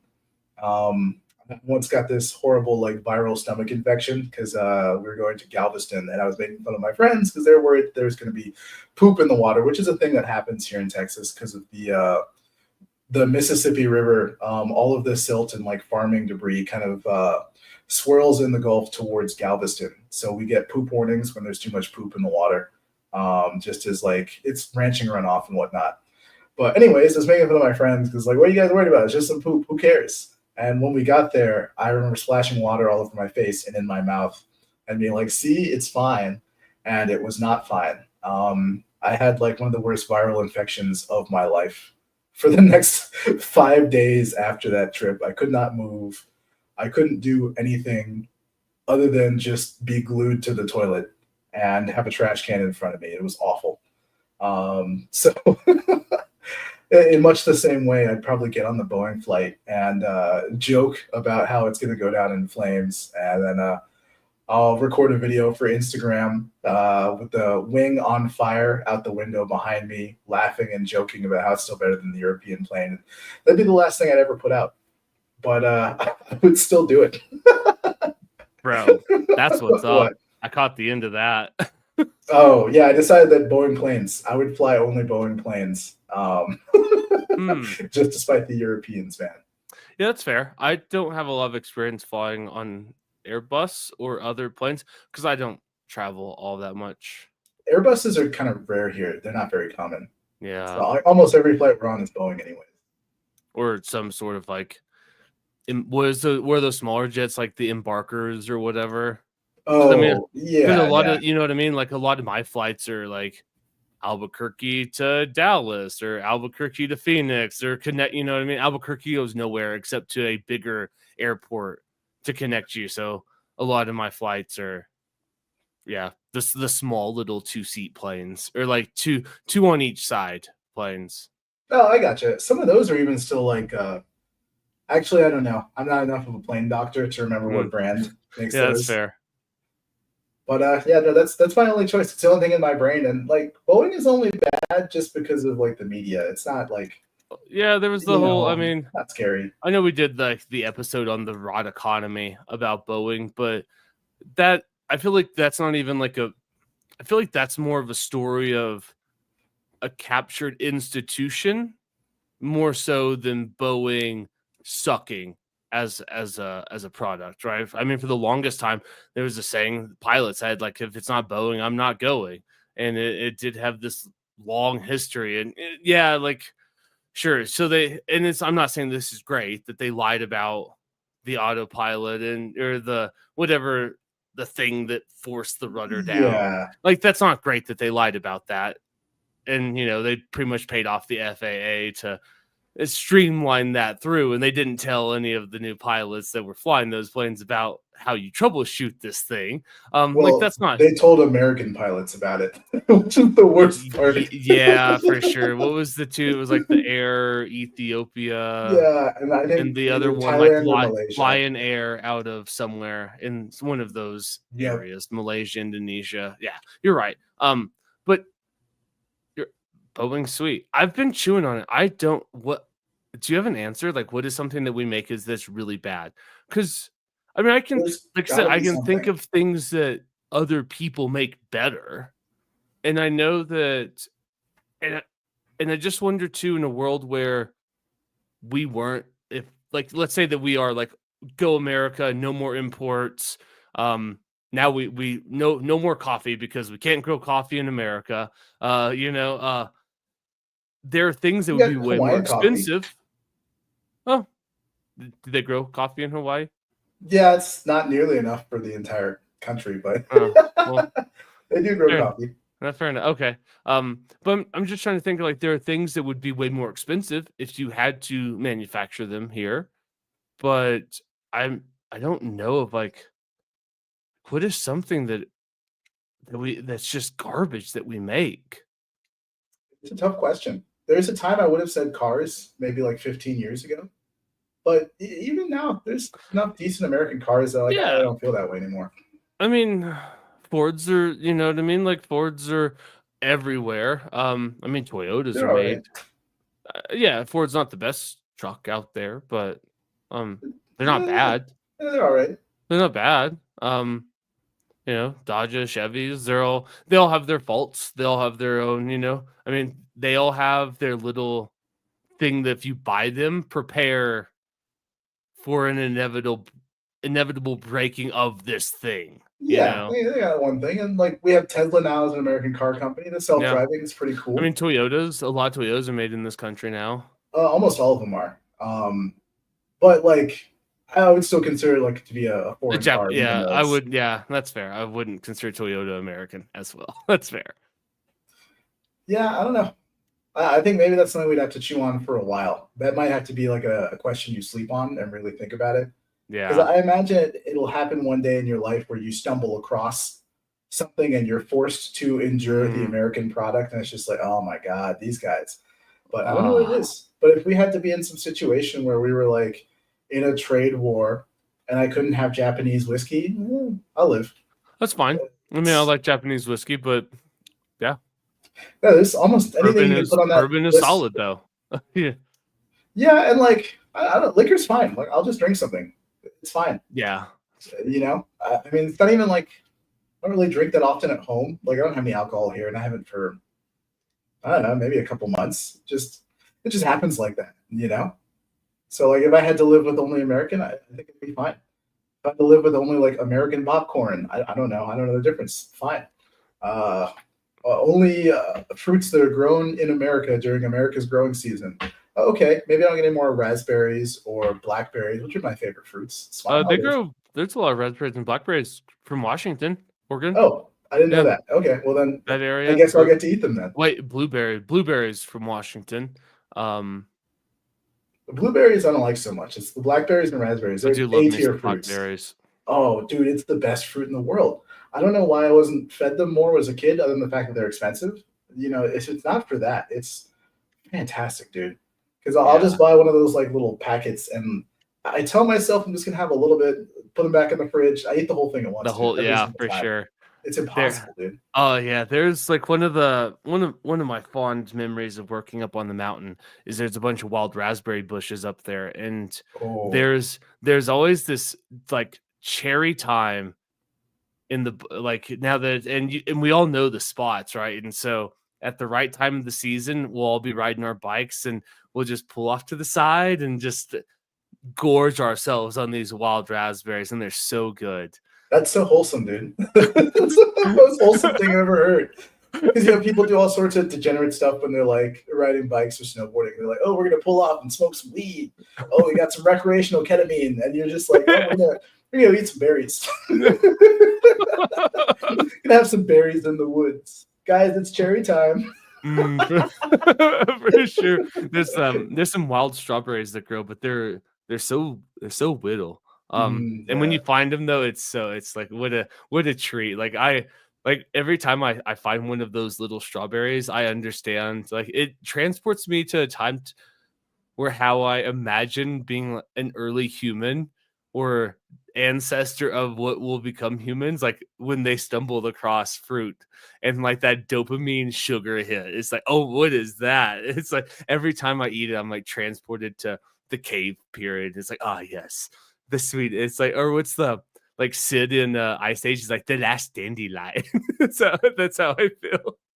I feel that, man. And yeah, the idea that you guys have cherry time and you know all of the spots, it's very like hunter gatherer esque, There's no like cell phone app guiding you to like the best spot for cherries. You just have to know. And the idea of knowing a place so well that you know where the sweets are hidden, it's primordial, man. It feels good. Like there's nothing better than knowing a place so well that you can find its like little hidden bits. And I don't know. I've never stumbled across raspberries in the wild before, but there was a little while where there was this trail by a house I used to live in that had lemons growing on it. So I would just go for a walk every now and then and just grab some lemons, just wild lemons, a little tree down there at the end of this trail, and it was kind of like off in like the middle of nowhere, a little hidden. I don't think anybody else knew about it, or if they did, they just ignored it. But I loved it, dude. And I would always cut the lemon in half and make a lemon juice shot out of it, which is fucking retarded. I don't know why I was doing it. At the time, I believed it was healthy for me to take a shot of lemon juice mixed with honey every morning. Like just straight. Like, yep. I was like, it's good for the immune system, but it was awful. Well, so bad for your teeth too. Probably, but my teeth still look great. Yeah, they do look good. Yeah, for sure. No, that's fair. Yeah, and I'll say something that's completely unrelated to the topic Go ahead. hand. One thing I feel very grateful for is sometimes I'll look up statistics for things. I looked up statistics for cavities. Apparently, by the time people are my age, it's something like 95% of people have had a cavity in their life. Never had one, dude. I've never had a cavity either. Yeah, apparently we're in the 5%, dude. Although you're like, what, 33, 34? I forget. Yeah, I'm 33. Yeah, you're basically the cusp anyway. The cusp is 34. So at 34, 95% of people have had at least one cavity in their life. Oh, interesting. I've never had one. And like, I didn't take the best care of my teeth as a little kid. I don't think anybody did. Yeah, right. But who does? I had friends who brushed their teeth far more often than I did, who had like 4 or 5 cavities all the time. And I was just like, oh, I just brush my teeth once a day, and nothing happened. And like now I'm like slightly more of an adult. And I still feel like incredibly grateful for it. It's one of those things I've never had to think about in my life. Yeah. And I think a lot of people have things in their life that they've never had to think about, and they don't get to be grateful for them. There's the obvious ones like, your legs work, you can walk. There's people who don't get to walk and you might complain when you walk, but really you should be grateful that you can. For sure. And this, I feel this way about my teeth, and I wonder if there's other things in my life that I should be grateful for that I've just been probably more blessed. Probably, there's probably like a long list of things that we should just be eternally grateful for every single day. I was listening to Scott Galloway maybe a couple weeks ago, and he said something that was like when the whole tariff trade war thing was going on, and he's like, people are like, what should I do? And he's like, I don't know. I can't give financial advice. And he framed it though in a really wholesome way, I think. And he goes, if you don't have like a major medical issue, then just like carry on about you. Like it's all uncertain. Nobody knows what's going to happen. But he goes, if you have time to think about all of these different things, then you should consider yourself very blessed, because if you have a medical issue, you have one problem every day that you wake up. If you don't have a medical issue, you have thousands of problems that you're constantly trying to juggle. And he goes, and I really like that framing of it, where it's like, yeah, sure, like yeah, no one really knows what's going on. But if you don't wake up and like, if you have time to think about these type of things, you don't have like a very pressing health problem that's forcing everything out. So it's like, and that was his phrase. Like, if you can think about like tariffs and long term, like what should I do with my 401k, or should I do what you're doing? He's like, no, don't, because the downside's unlimited. You know what I mean? He's like, I can't remember what he said he was going to do. But he's like, yeah, if it all goes tits up, he's like, yeah, I lose 5% of my net worth, but he goes, I can cover that. He's like, so don't do what I do, because it's like it might ruin you. But I like that framing in that same regard, that there's way more things that are great than suck every single day. Well, maybe we should wrap it up then with a meditation on like health, just from the concept of like, Biden's got cancer. It's probably terminal. It's metastasized. It's to his bones. Sure. It's probably in a lot more of his organs than just that. And he's at a point in his life where he has to genuinely face his mortality. And I say this in the nicest way possible, in whatever manner he can comprehend it. He is facing his mortality every single day, and sure. We don't have to do that. And there are plenty of people our own age who've had to do that. I mean, I've heard of people who have cancer diagnosis in their mid 30s, even their early 40s. I'm 35. I could be right around the corner from the end of my life and just be blissfully unaware of it right now. Right. Or I could be living for another 50, 60 years. And, as far as those lives are concerned, it feels all the same to me, but one day it won't. And I'm very grateful that that day hasn't happened yet. And it is kind of nice to just, meditate, even when we hear about people getting diagnoses, whether we like them or not, just to remember that it's not us yet. And that one day it might be. And when that day comes, hopefully we'll be ready for it enough to the point where we won't feel like we've missed out on life, or that we want to go back and redo things. What would Biden want to do differently if he was all of a sudden 35 and a senator calling the mayor the N-word in in the Senate again? And he's like, nothing. I wouldn't change a damn thing. I don't want to send my kids to a racial jungle. Dude, he's like, honestly, Biden, neither do I. Same. See, that's the ruckus build I'm talking about, baby. It is, man. Well, I wonder, like, me on my deathbed, if I came back to me right now, what would that guy do? What would he do differently with his time? Would he be on the podcast? Would he be outside running up and down, even though it was raining, just because maybe my legs don't work in the future? I don't know. When's the last time actually I went out and ran in the rain? I have no idea. I can't remember. I remember doing it a bit when I was a kid. It was fun. It was nice. I can't remember doing it as an adult. I've walked through the rain because I've been commuting and it's been raining, and I'm not a little bitch who like runs from door to door because I don't want to slip and fall. That'd be embarrassing. Yeah, right. Even more embarrassing from running from the rain is to fall in the rain. Yeah. Absolutely. So I think I got to make a point the next time it rains. I'm gonna go run in it, just as some little like gay baggy shit for 80-year-old me, just so he doesn't feel like he's missing out. Yeah, no, that's totally fair. What about you? If you're gonna meditate on your mortality and health, what would come out right now? In terms of like how I feel about it today, or just the concept of being like a healthy person, as far as I know. Yeah. As I it's funny that you bring this up, because last week I had a friend text me and kind of ended up, it was like a long kind of like check-in text, sent me this album. He was like, hey, I don't know, I was thinking about you today. Like, take the night off. Don't know what's going on in your life, but you should, he's like, I heard this album today. I think you should do this. And at the end of it, because I texted him back and I was like, I don't know if I can. I have so much work to do. And he was just like, yeah, you should like enjoy this feeling of like being very tired, but being capable of working, because there's going to be a day, he's like, there's going to be a day in the future where you look back and you're not going to be able to do, it's like, I had my watch on that day. I walked like 16 miles, it's like so many steps, just back and forth through the snow, all of this stuff utterly, and it wiped at the end of the day, but I could still do it. And he goes, there's going to be a day where you're not going to be able to walk a mile without your bones hurting, your joints aching. And he's like, just enjoy being a young, capable, strong person that can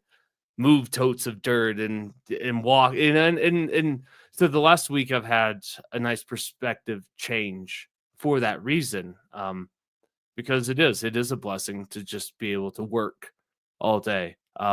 It's like I've got a helper part-time, and it's nice because he's also a capable, strong individual.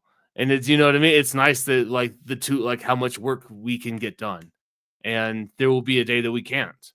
And yeah, a lot of gratitude about it because I don't know how much, like my dad owns a funeral home and I grew up around dead bodies. And so mortality is something that I think about often. I think it's just like a byproduct of having a dad that works with dead people. And for that Makes sense. reason, and for that reason, I think about my death pretty much every single day, um, multiple times a day. And I do that because I'm going to die one day. That's why I have life insurance. It's a great bet. You know what I mean? It's like somebody's going to get, I don't know who's going to be, but somebody's going to get a payday when I die. And it might as well because I am going to die. It's a guaranteed bet. It's not even a bet, it's guaranteed. But I think about my mortality often because I would hate to be faced I'd hate to come face to face with it and not be able to like meet it with a little bit of dignity and pride. I'm not gonna say I'm gonna, it's like stand up straight with your shoulders back, Jordan Peterson type. But like, I don't want to die a sniveling little bitch. Like if it comes, I don't like. I'd hate to spend like my last moments on this earth like crying or begging or being unready for it. And so I do think about my death often. So when that day comes, like I hope my sense of humor won't betray me. Like I want to be I can't remember who knows what the guy's name is. It's not going to come to me, but there was this French person that studies grammar. I struggle with this word all of the time. Somebody, yeah, who studies grammar, but his last words were, "You've made 2 spelling errors and a grammar error on my death order."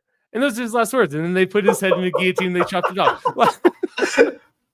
Like that's like I want to be able to go out like that. I don't want to be like, "Oh, I'm so sorry. Please forgive me." It's like, "Bitch, you misspelled words. Like, do better." And then they shove my head in the guillotine and flop rolls into the basket. So when you think about your death, is it always kind of like some sort of violent end or some sort No, of like? no, it's not. It's not violent end. There's a whole slew of it. Like some of it might be violent, some of it's not. But I imagine being like an old man too. 80 something years old and it's wondering, it's like, yeah, like if you were to do, it's like if you did or didn't do what you're going to do today, like how would you feel about it? And usually it's like, fuck it. It's amazing how often I say fuck it, we ball, and it's very irresponsible sometimes because the consequences of those actions catch up very quickly to me. But I don't know, I guess it's one of those things, like, because I'm not I'm not a life coach. My life's a fucking disaster. I can't give advice to anybody. I don't have my shit together. However, if I was to die tomorrow, I would not be upset with the life I've lived. I've had 33 great years, no shortage of experiences. It's like I've had a very rich life. So if it was over, tomorrow, well, it's like I'd like more time, but I'm not going to be upset. Yeah, I feel it. You're the man in the arena, man. I often imagine myself as an old man at like different periods of elderliness, just to kind of like check in and think about like what I should be doing to make sure that like 50-year-old me, 60-year-old me, and 80-year-old me are all like just on an even keel, like living life as Sure. well as they can. And I hope it influences enough of my decisions, but even just the thought of running in the rain, I'll make sure I do just a little bit more of that, just so that old me is like tired of that. Is like, one of my biggest regrets is I ran in the rain too much. Said probably no one ever.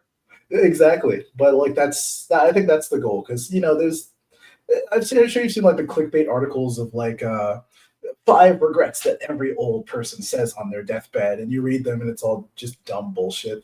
And like I think the truth is that like everybody has a regret on their deathbed. We just get to pick what it is. And yeah, I hope mine is just that I was too in the moment, having too much fun. Just lived life too grandly. Too fully. I lived too deeply, loved too richly, and laughed too much. I wish I had spent more time watching Netflix series. I still haven't caught up on Black Mirror yet. Right. Now I'll never know how it ends. It's no, it's funny that you say that because I just finished Lost today, and at a certain point, like I was no longer enjoying it, but I've sunk so much time. Like that is the true example of like the sunk cost fallacy, where you keep going. Like I knew what I should do is just like stop watching Lost, but I've spent way too many hours of my life, and I have to know how the story ends. And so I continue to watch it, and I finished it today. And was it worth it? No, fuck no. Fuck no, it wasn't worth it. I was disappointed with the ending. Like it had some sweet moments where it's like, oh, that's kind of like, I guess good on them for like somehow tying that disaster of a storyline together, and you know what I mean. It's like good for them that they were able to like put a bow on that fucking shit show. But outside of that, like, yeah, I wasn't. It's like I didn't like. I'm like I finished it and I went, what the fuck? And I turned off the TV and I went back out to work. I respect it, dude. I'm too petty for that. As soon as I start hating a series, I'm like, I'm done. I'm not watching another episode of this. These people, they've made an enemy for life. Yeah, so and I should have done that. I don't know what happened. I should have done that. I should have done that at the end of season 2. Yeah, but I watched 3, 4, 5, and 6 because at a certain point, it's like I've spent so many hours of my life. I have to know how it ends, and I refuse to like go to the internet to find out. Like I have to experience this as somebody did in 2010 when this is airing every Monday or whatever day. I think it was Thursday. It was Wednesday or Thursday. It was near the end of the week. Prime time. So everybody at Friday, you know, it's like the water cooler talk probably revolved around Lost. Hey, elementary school talk revolved around it as well. I want to know how many people. So weird. Yeah, I want to know how many people actually like stuck with it through the whole 6 seasons. Because, dude, if it wasn't digestible, and it also happened to a time it's like I just had to kill hours and you know what I mean. Haven't seen it. This is great. I need hours of media to kill with what I'm doing, but there's no way that you could get me to like tune in week in and week out as that story as they got like way more convoluted. And I mean, the only thing that is accurate about that show is the title, because up into the very end, like what? And they just kept, it's like, what's going on? It's like, I am lost. Like I kept saying the whole series is like, I am lost. Like it reminds me of those old grumpy Muppets. It's like, the only thing they got right was the title, and it's one of those things. Yeah, I feel that, and you know, I was one of those people who wasn't able to finish watching the whole thing. Partly because I got bored, and partly because like I couldn't keep up with the schedule. You know, like you said, it was every Wednesday evening or something, and like.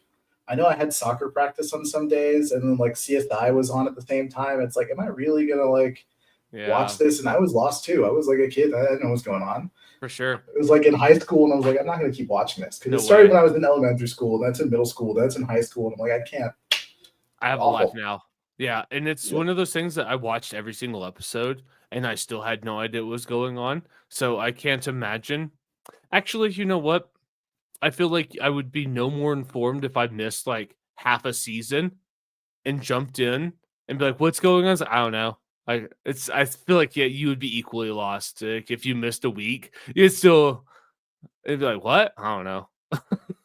Who knows? Maybe that's why I stopped. Maybe I missed a week and I came back and I was just even more and more confused, and eventually felt like it was too much work to try and catch up. Not like you ever had like a firm grasp of what was going on, but once you miss a week, it's like, now I really don't know. It's like I had a semblance of an idea of what was happening. I had a concept of a plan. It's Yeah, like that was one of those shows that I stopped watching, not out of like sheer choice. It just happened one day. I was like, I guess I'm not watching this anymore. When did that happen? I guess I stopped a couple weeks ago. No idea. yeah, It for just sure. You're better for it. floated out of my Go life, run in man. the rain. Don't watch Lost. Like if there's like, yeah. Now it's if I was suddenly to be paid to like give a speech to young kids, but don't watch Lost. Yeah, It's like tell them, don't. dude. It's like Go don't to do that it. graduation commencement and tell them about the Just world they're open up stepping with into. that. Don't watch Lost. Don't buy into the sunk cost fallacy. It is a prime example of what happens if you drink the Kool-Aid. Absolutely, man. Also, I looked outside. It's not raining anymore, so I guess I missed out on my chance. But this summer, I'm gonna go run in the rain. Gonna get wet one of these days. Damn. We'll see when it happens, though. Doing this all for the old man up in the sky, me. Peace up, A-Town down. Bum, bum. I went through a really cringy music kick the last couple of days. Listened to all the old bangers. I can't wait. I can't wait for like NPR in the future to talk about like Usher. It's like Make Love in This Club. It's like that was Make Love in the Club from Usher in the key of D sharp minor. A They're riveting 100% tale. gonna do it. 100%. I After watching the Sinners movie, I looked at some of the music that was in the movie out of curiosity because it's like Mississippi Delta blues from like the 1920s and 30s, and like it's treated like this kind of like historical thing and whatnot. And I was like looking in the Wikipedias to some of the main figures and whatnot, and like their lives sounded a lot like rappers' lives. It was like, oh yeah, he died, he got shot in a hotel room randomly. He had 13 children from 32 women. Like all of the stories were just like, oh yeah, he would just go town to town, just fucking women, and he was allegedly part of a bank robbing gang, but no one ever caught him. It was like weird stories of just stuff where like this sounds like modern rap. Like their entire lives sound like modern rap, and it's weird because it's presented in like, you can go to the Library of Congress and they have a whole section where they like recorded like Delta blues, and they're like, oh, this is Sure.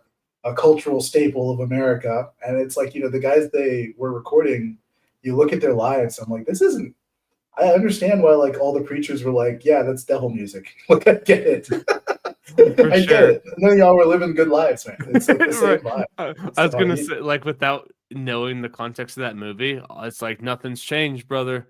Once it's like black people still acting fools. They Yeah, were dude. acting fools then, acting fools now. Nothing's changed except the music and the pants. You give it 50 years, NPR, Library of Congress, cultural relics of the past. We can't forget them and these cultural heroes. And you look at their lives, and maybe it's a little better. I don't know. Usher got raped by R. Kelly. No, it's not much better, actually. Or P. Diddy. I don't remember who raped Usher. I think it was P. Diddy, actually. Yeah, it must have been P. Diddy. That checks out. Yeah, because I think at one point he gave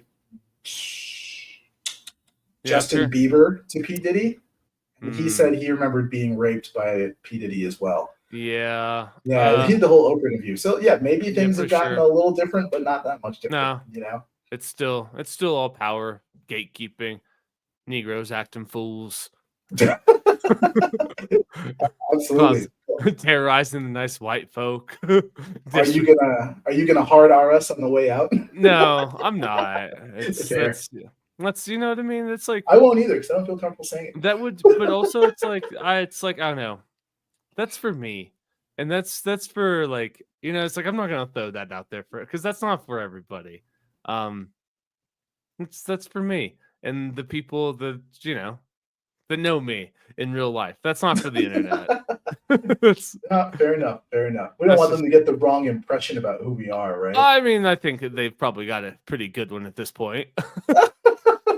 I don't know if we're like fooling anybody, but yeah, it's just not. No, that's not for them. All right. Fair enough, man.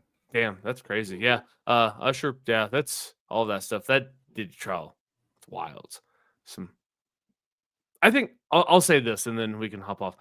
It shows like how unserious and like the topic is very serious, but like to have somebody like to have a witness talking about like getting finished on and then taking the cum and rubbing on Diddy's nipples like in a trial. Yeah, that's right. You know what I mean? It's like, what is going on? Like, Yeah, it is like, what do like?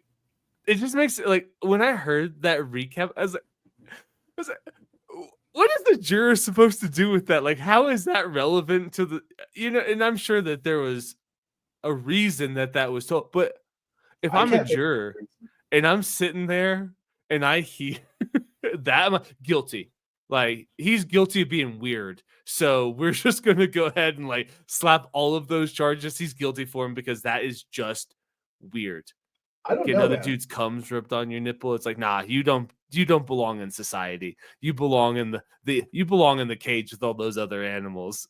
Yeah, I don't know though. Because like, look, I You're believe, like, don't knock till you try it. no, it's not even that. I believe P. Diddy's guilty, but the details seemed so far-fetched. I was like, I'm not sure if this is a real story. And even Like, if it is, like, Cassie's not Kanye. She can't say those things. Like, Kanye gets to talk about sucking his cousin's dick, but you talking about rubbing other dudes cum on Diddy's nipples, it doesn't have the same.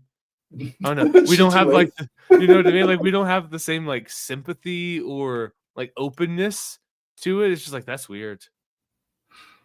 And I don't know, the more I listen to it, it's like, I don't know, like, sounds like Cassie should be co-defendant. I don't know why she's not, you know what I mean? Like, at a certain point, it's like, Yeah, sounds like she should be point. on trial too. It's like, oh, just because you got beat in the hotel one day and we all saw it, you're not now complicit in this like 7-year thing. So, how'd you get out of this? That is a good point. And like, I haven't heard too many of the details of the trial, and I'm like, I don't really know what's going on. But like, yeah, she was kind of around the whole time while things were going on. There's a point where you have to ask, like, aren't you a little complicit? For sure. Like, you're here. These things are going on. You're showing up every single day. You know, it's like you didn't get fired from the rape mansion. So what's up? What's For the sure. deal? You showed up day in and day out every single day. You put in those hours. Yeah. You know, I get that he told you to do things and he had money, but like, I don't know if that's a good enough excuse. Yeah, no, the Nuremberg trial, it's already over, you know. It didn't work for them. It's not gonna work now. You know, I was just following orders. It's like, that's nice. Well, I guess we'll see. I don't know if the charges against him are criminal, right? He's facing criminal. It's not just a civil trial. Oh no, these are like racketeering charges, conspiracy, sex trap. Yeah, no, they've okay. They hit him at least with one sex charge. Let me see the official charges. Diddy indictment.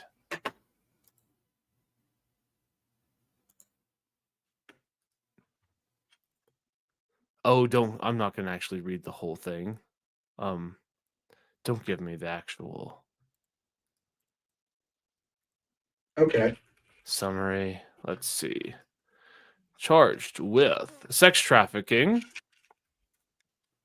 Let's see what else.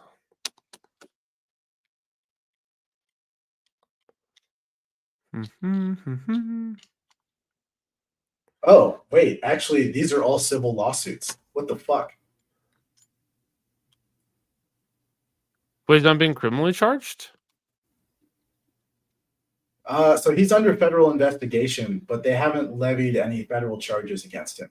Oh, what are you reading? Because it's charged in Manhattan federal court with sex trafficking and other federal offenses. Oh, well, shit. ChatGPT must be behind. Let me hop on Grok. Let's see what's going on. Go to the. Let's see. Charged with 3-count indictment with racketeering, conspiracy, sex trafficking, and transportation to engage in prostitution. Okay, yeah, those sound like criminal charges. Oh yeah, Grok he's definitely charges. I mean, he's been held in, you know, they don't hold you for civil disputes, you know. No, that's a good point. You don't get denied bail and like kept in jail for like a civil dispute. It's like, yeah, you can go home. Fair enough. But like I said, I've been out of the loop on this one. I only hear bits and pieces, like the most salacious bits get told to me. So like the cum swap to the chest, I heard that, but nothing else. No doubt. Because that sticks out. Because like I guess, dude. I don't know if that's like that's not criminal, but it's weird. But you know what? If I had that much money, I don't know. Maybe that's what you gotta do to like get an erection. I don't know. I don't think so, man. And like, I feel like if I had that much money, there'd be a point in time where I just kind of like was okay with whatever sex I'd be having because there's other things to do in life, you know. For sure. Like I genuinely think that's how I feel. I can't imagine myself being like, oh, this orgasm was 5% less intense. I better rub other men's cum on my nipples. Like I Just to make sure I get to that. Yeah, no way, bro. I gotta chase the same high forever. I gotta have my 17-year-old erection has got to be beaten every single time. It's like, no, dude, I can just come on. You can just have you did, as Shane Gillis said, nothing wrong with good old missionary. Absolutely, you know, it's just good. It is yeah. If I'll say this and then we can hop off. Dude, if I had that much money, you'd never hear from me again. Because like not you personally, because you would be like everybody that I care about, like we're just cruising. And we're just going like, oh, it's snowing somewhere. You guys want to go on a badass trip? It's like, yeah, of course. Let's dump it in Japan. It's like, oh, cool. Let's get on the plane and we'll go to Japan. And when the snow's not good, I don't know. Like, where you guys want to go? What do you guys want to do? And I would just be palling around with all my homies. And that's what we do for the rest of our life. We would invest a large portion of it very wisely, and we'd live off the interest. You know what I mean? And it would be great. I feel it. There's a little montage in the movie Limitless where he's just kind of like traveling around, driving a Lamborghini, jumping off cliffs, and getting on jets and drinking champagne. And I was like, yeah, no, that's exactly what I think success is. Yeah, for sure. It's not a business. It's not work. It's not anything difficult. It's meeting Italian friends and getting on a jet. That's it. Yeah, for sure. It's waking up and fucking off with your homies every day. Just doing whatever we want. Some days we do nothing. But if we want to, though, we can. And we will. Yeah, 100%. It's Dan Bilzerian getting on a boat with women and people asking what he's celebrating. And he's like, I don't know. It's Tuesday. It's nothing, actually. And just celebrating being alive and rich, baby. 100%. Those are the vibes. You will not find me in freak offs and Hollywood parties and definitely not rubbing other dudes cum on my nipples. Yeah, Jesus Christ. But you know what? Maybe if I'm that rich, might give it a shot just to see what it's like. Don't knock till you try it, you know? It's like, who am I to judge? I'll just say that there's thousands of unexplored islands off the Italian coast, and I'll try probably each one of those before I ever try rubbing cum on my chest. Totally fair. Agreed. So yeah, you're right. It's actually like that's not even in like a list of like a million things that you might do if you're bored. Not in the top million. Yeah, there are too many yacht weeks for me to attend, dude. I don't have time to be rubbing dudes cum on my chest. I'm sorry. You haven't heard of Croatian Yacht Week, brother? It's time. Yeah, it's like, dude, no one's got time for cum on our chest, dude. We got boats to be on. Right? There are 3,000 uninhabited beaches on the south shore of Turkey. I might only be alive for 10 more years, brother. I gotta hit a beach every week. Hell, it's like, when's the last time before I get to that point? It's like, I don't know, when's the last time I like opened up the dictionary and just like started reading, you know? It's like I'm really bored. I guess I'll just like expand my vocabulary today. Open it up to D. Yeah.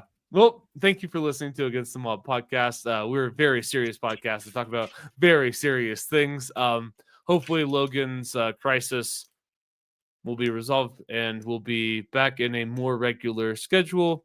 Maybe not. But if you listened, thank you very much. If you didn't, that's okay too. We do this for us, not for you guys. Until next time, fight against the mob. People over politics, yada, yada, blah, blah, blah. Who's your CEO this week as we're going out? I don't know. I haven't actually thought about one. Lacking. Tough, dude. It's lacking. Whoever the CEO of Post Kellogg's is, I bought Frosted Flakes for the first time in a long time, and they're like really thin and not as sugary as I remember. So I was really annoyed. Dude. Right? What the fuck? Thanks, Obama. Oh my God. Who that diversity hire is. Dude, for sure. You let women and black people have rights. Frosted and now the Frosted Flakes, now they're thinner and less sugary. Tony the Tiger is rolling over in his grave right fucking now. Yep. Repeal the 19th and 16th Amendment, baby. Or 14th, whichever one gave minorities and women's rights. Take those back and restore Frosted Flakes to their glory. All right, we'll see you next time. His name is Steve.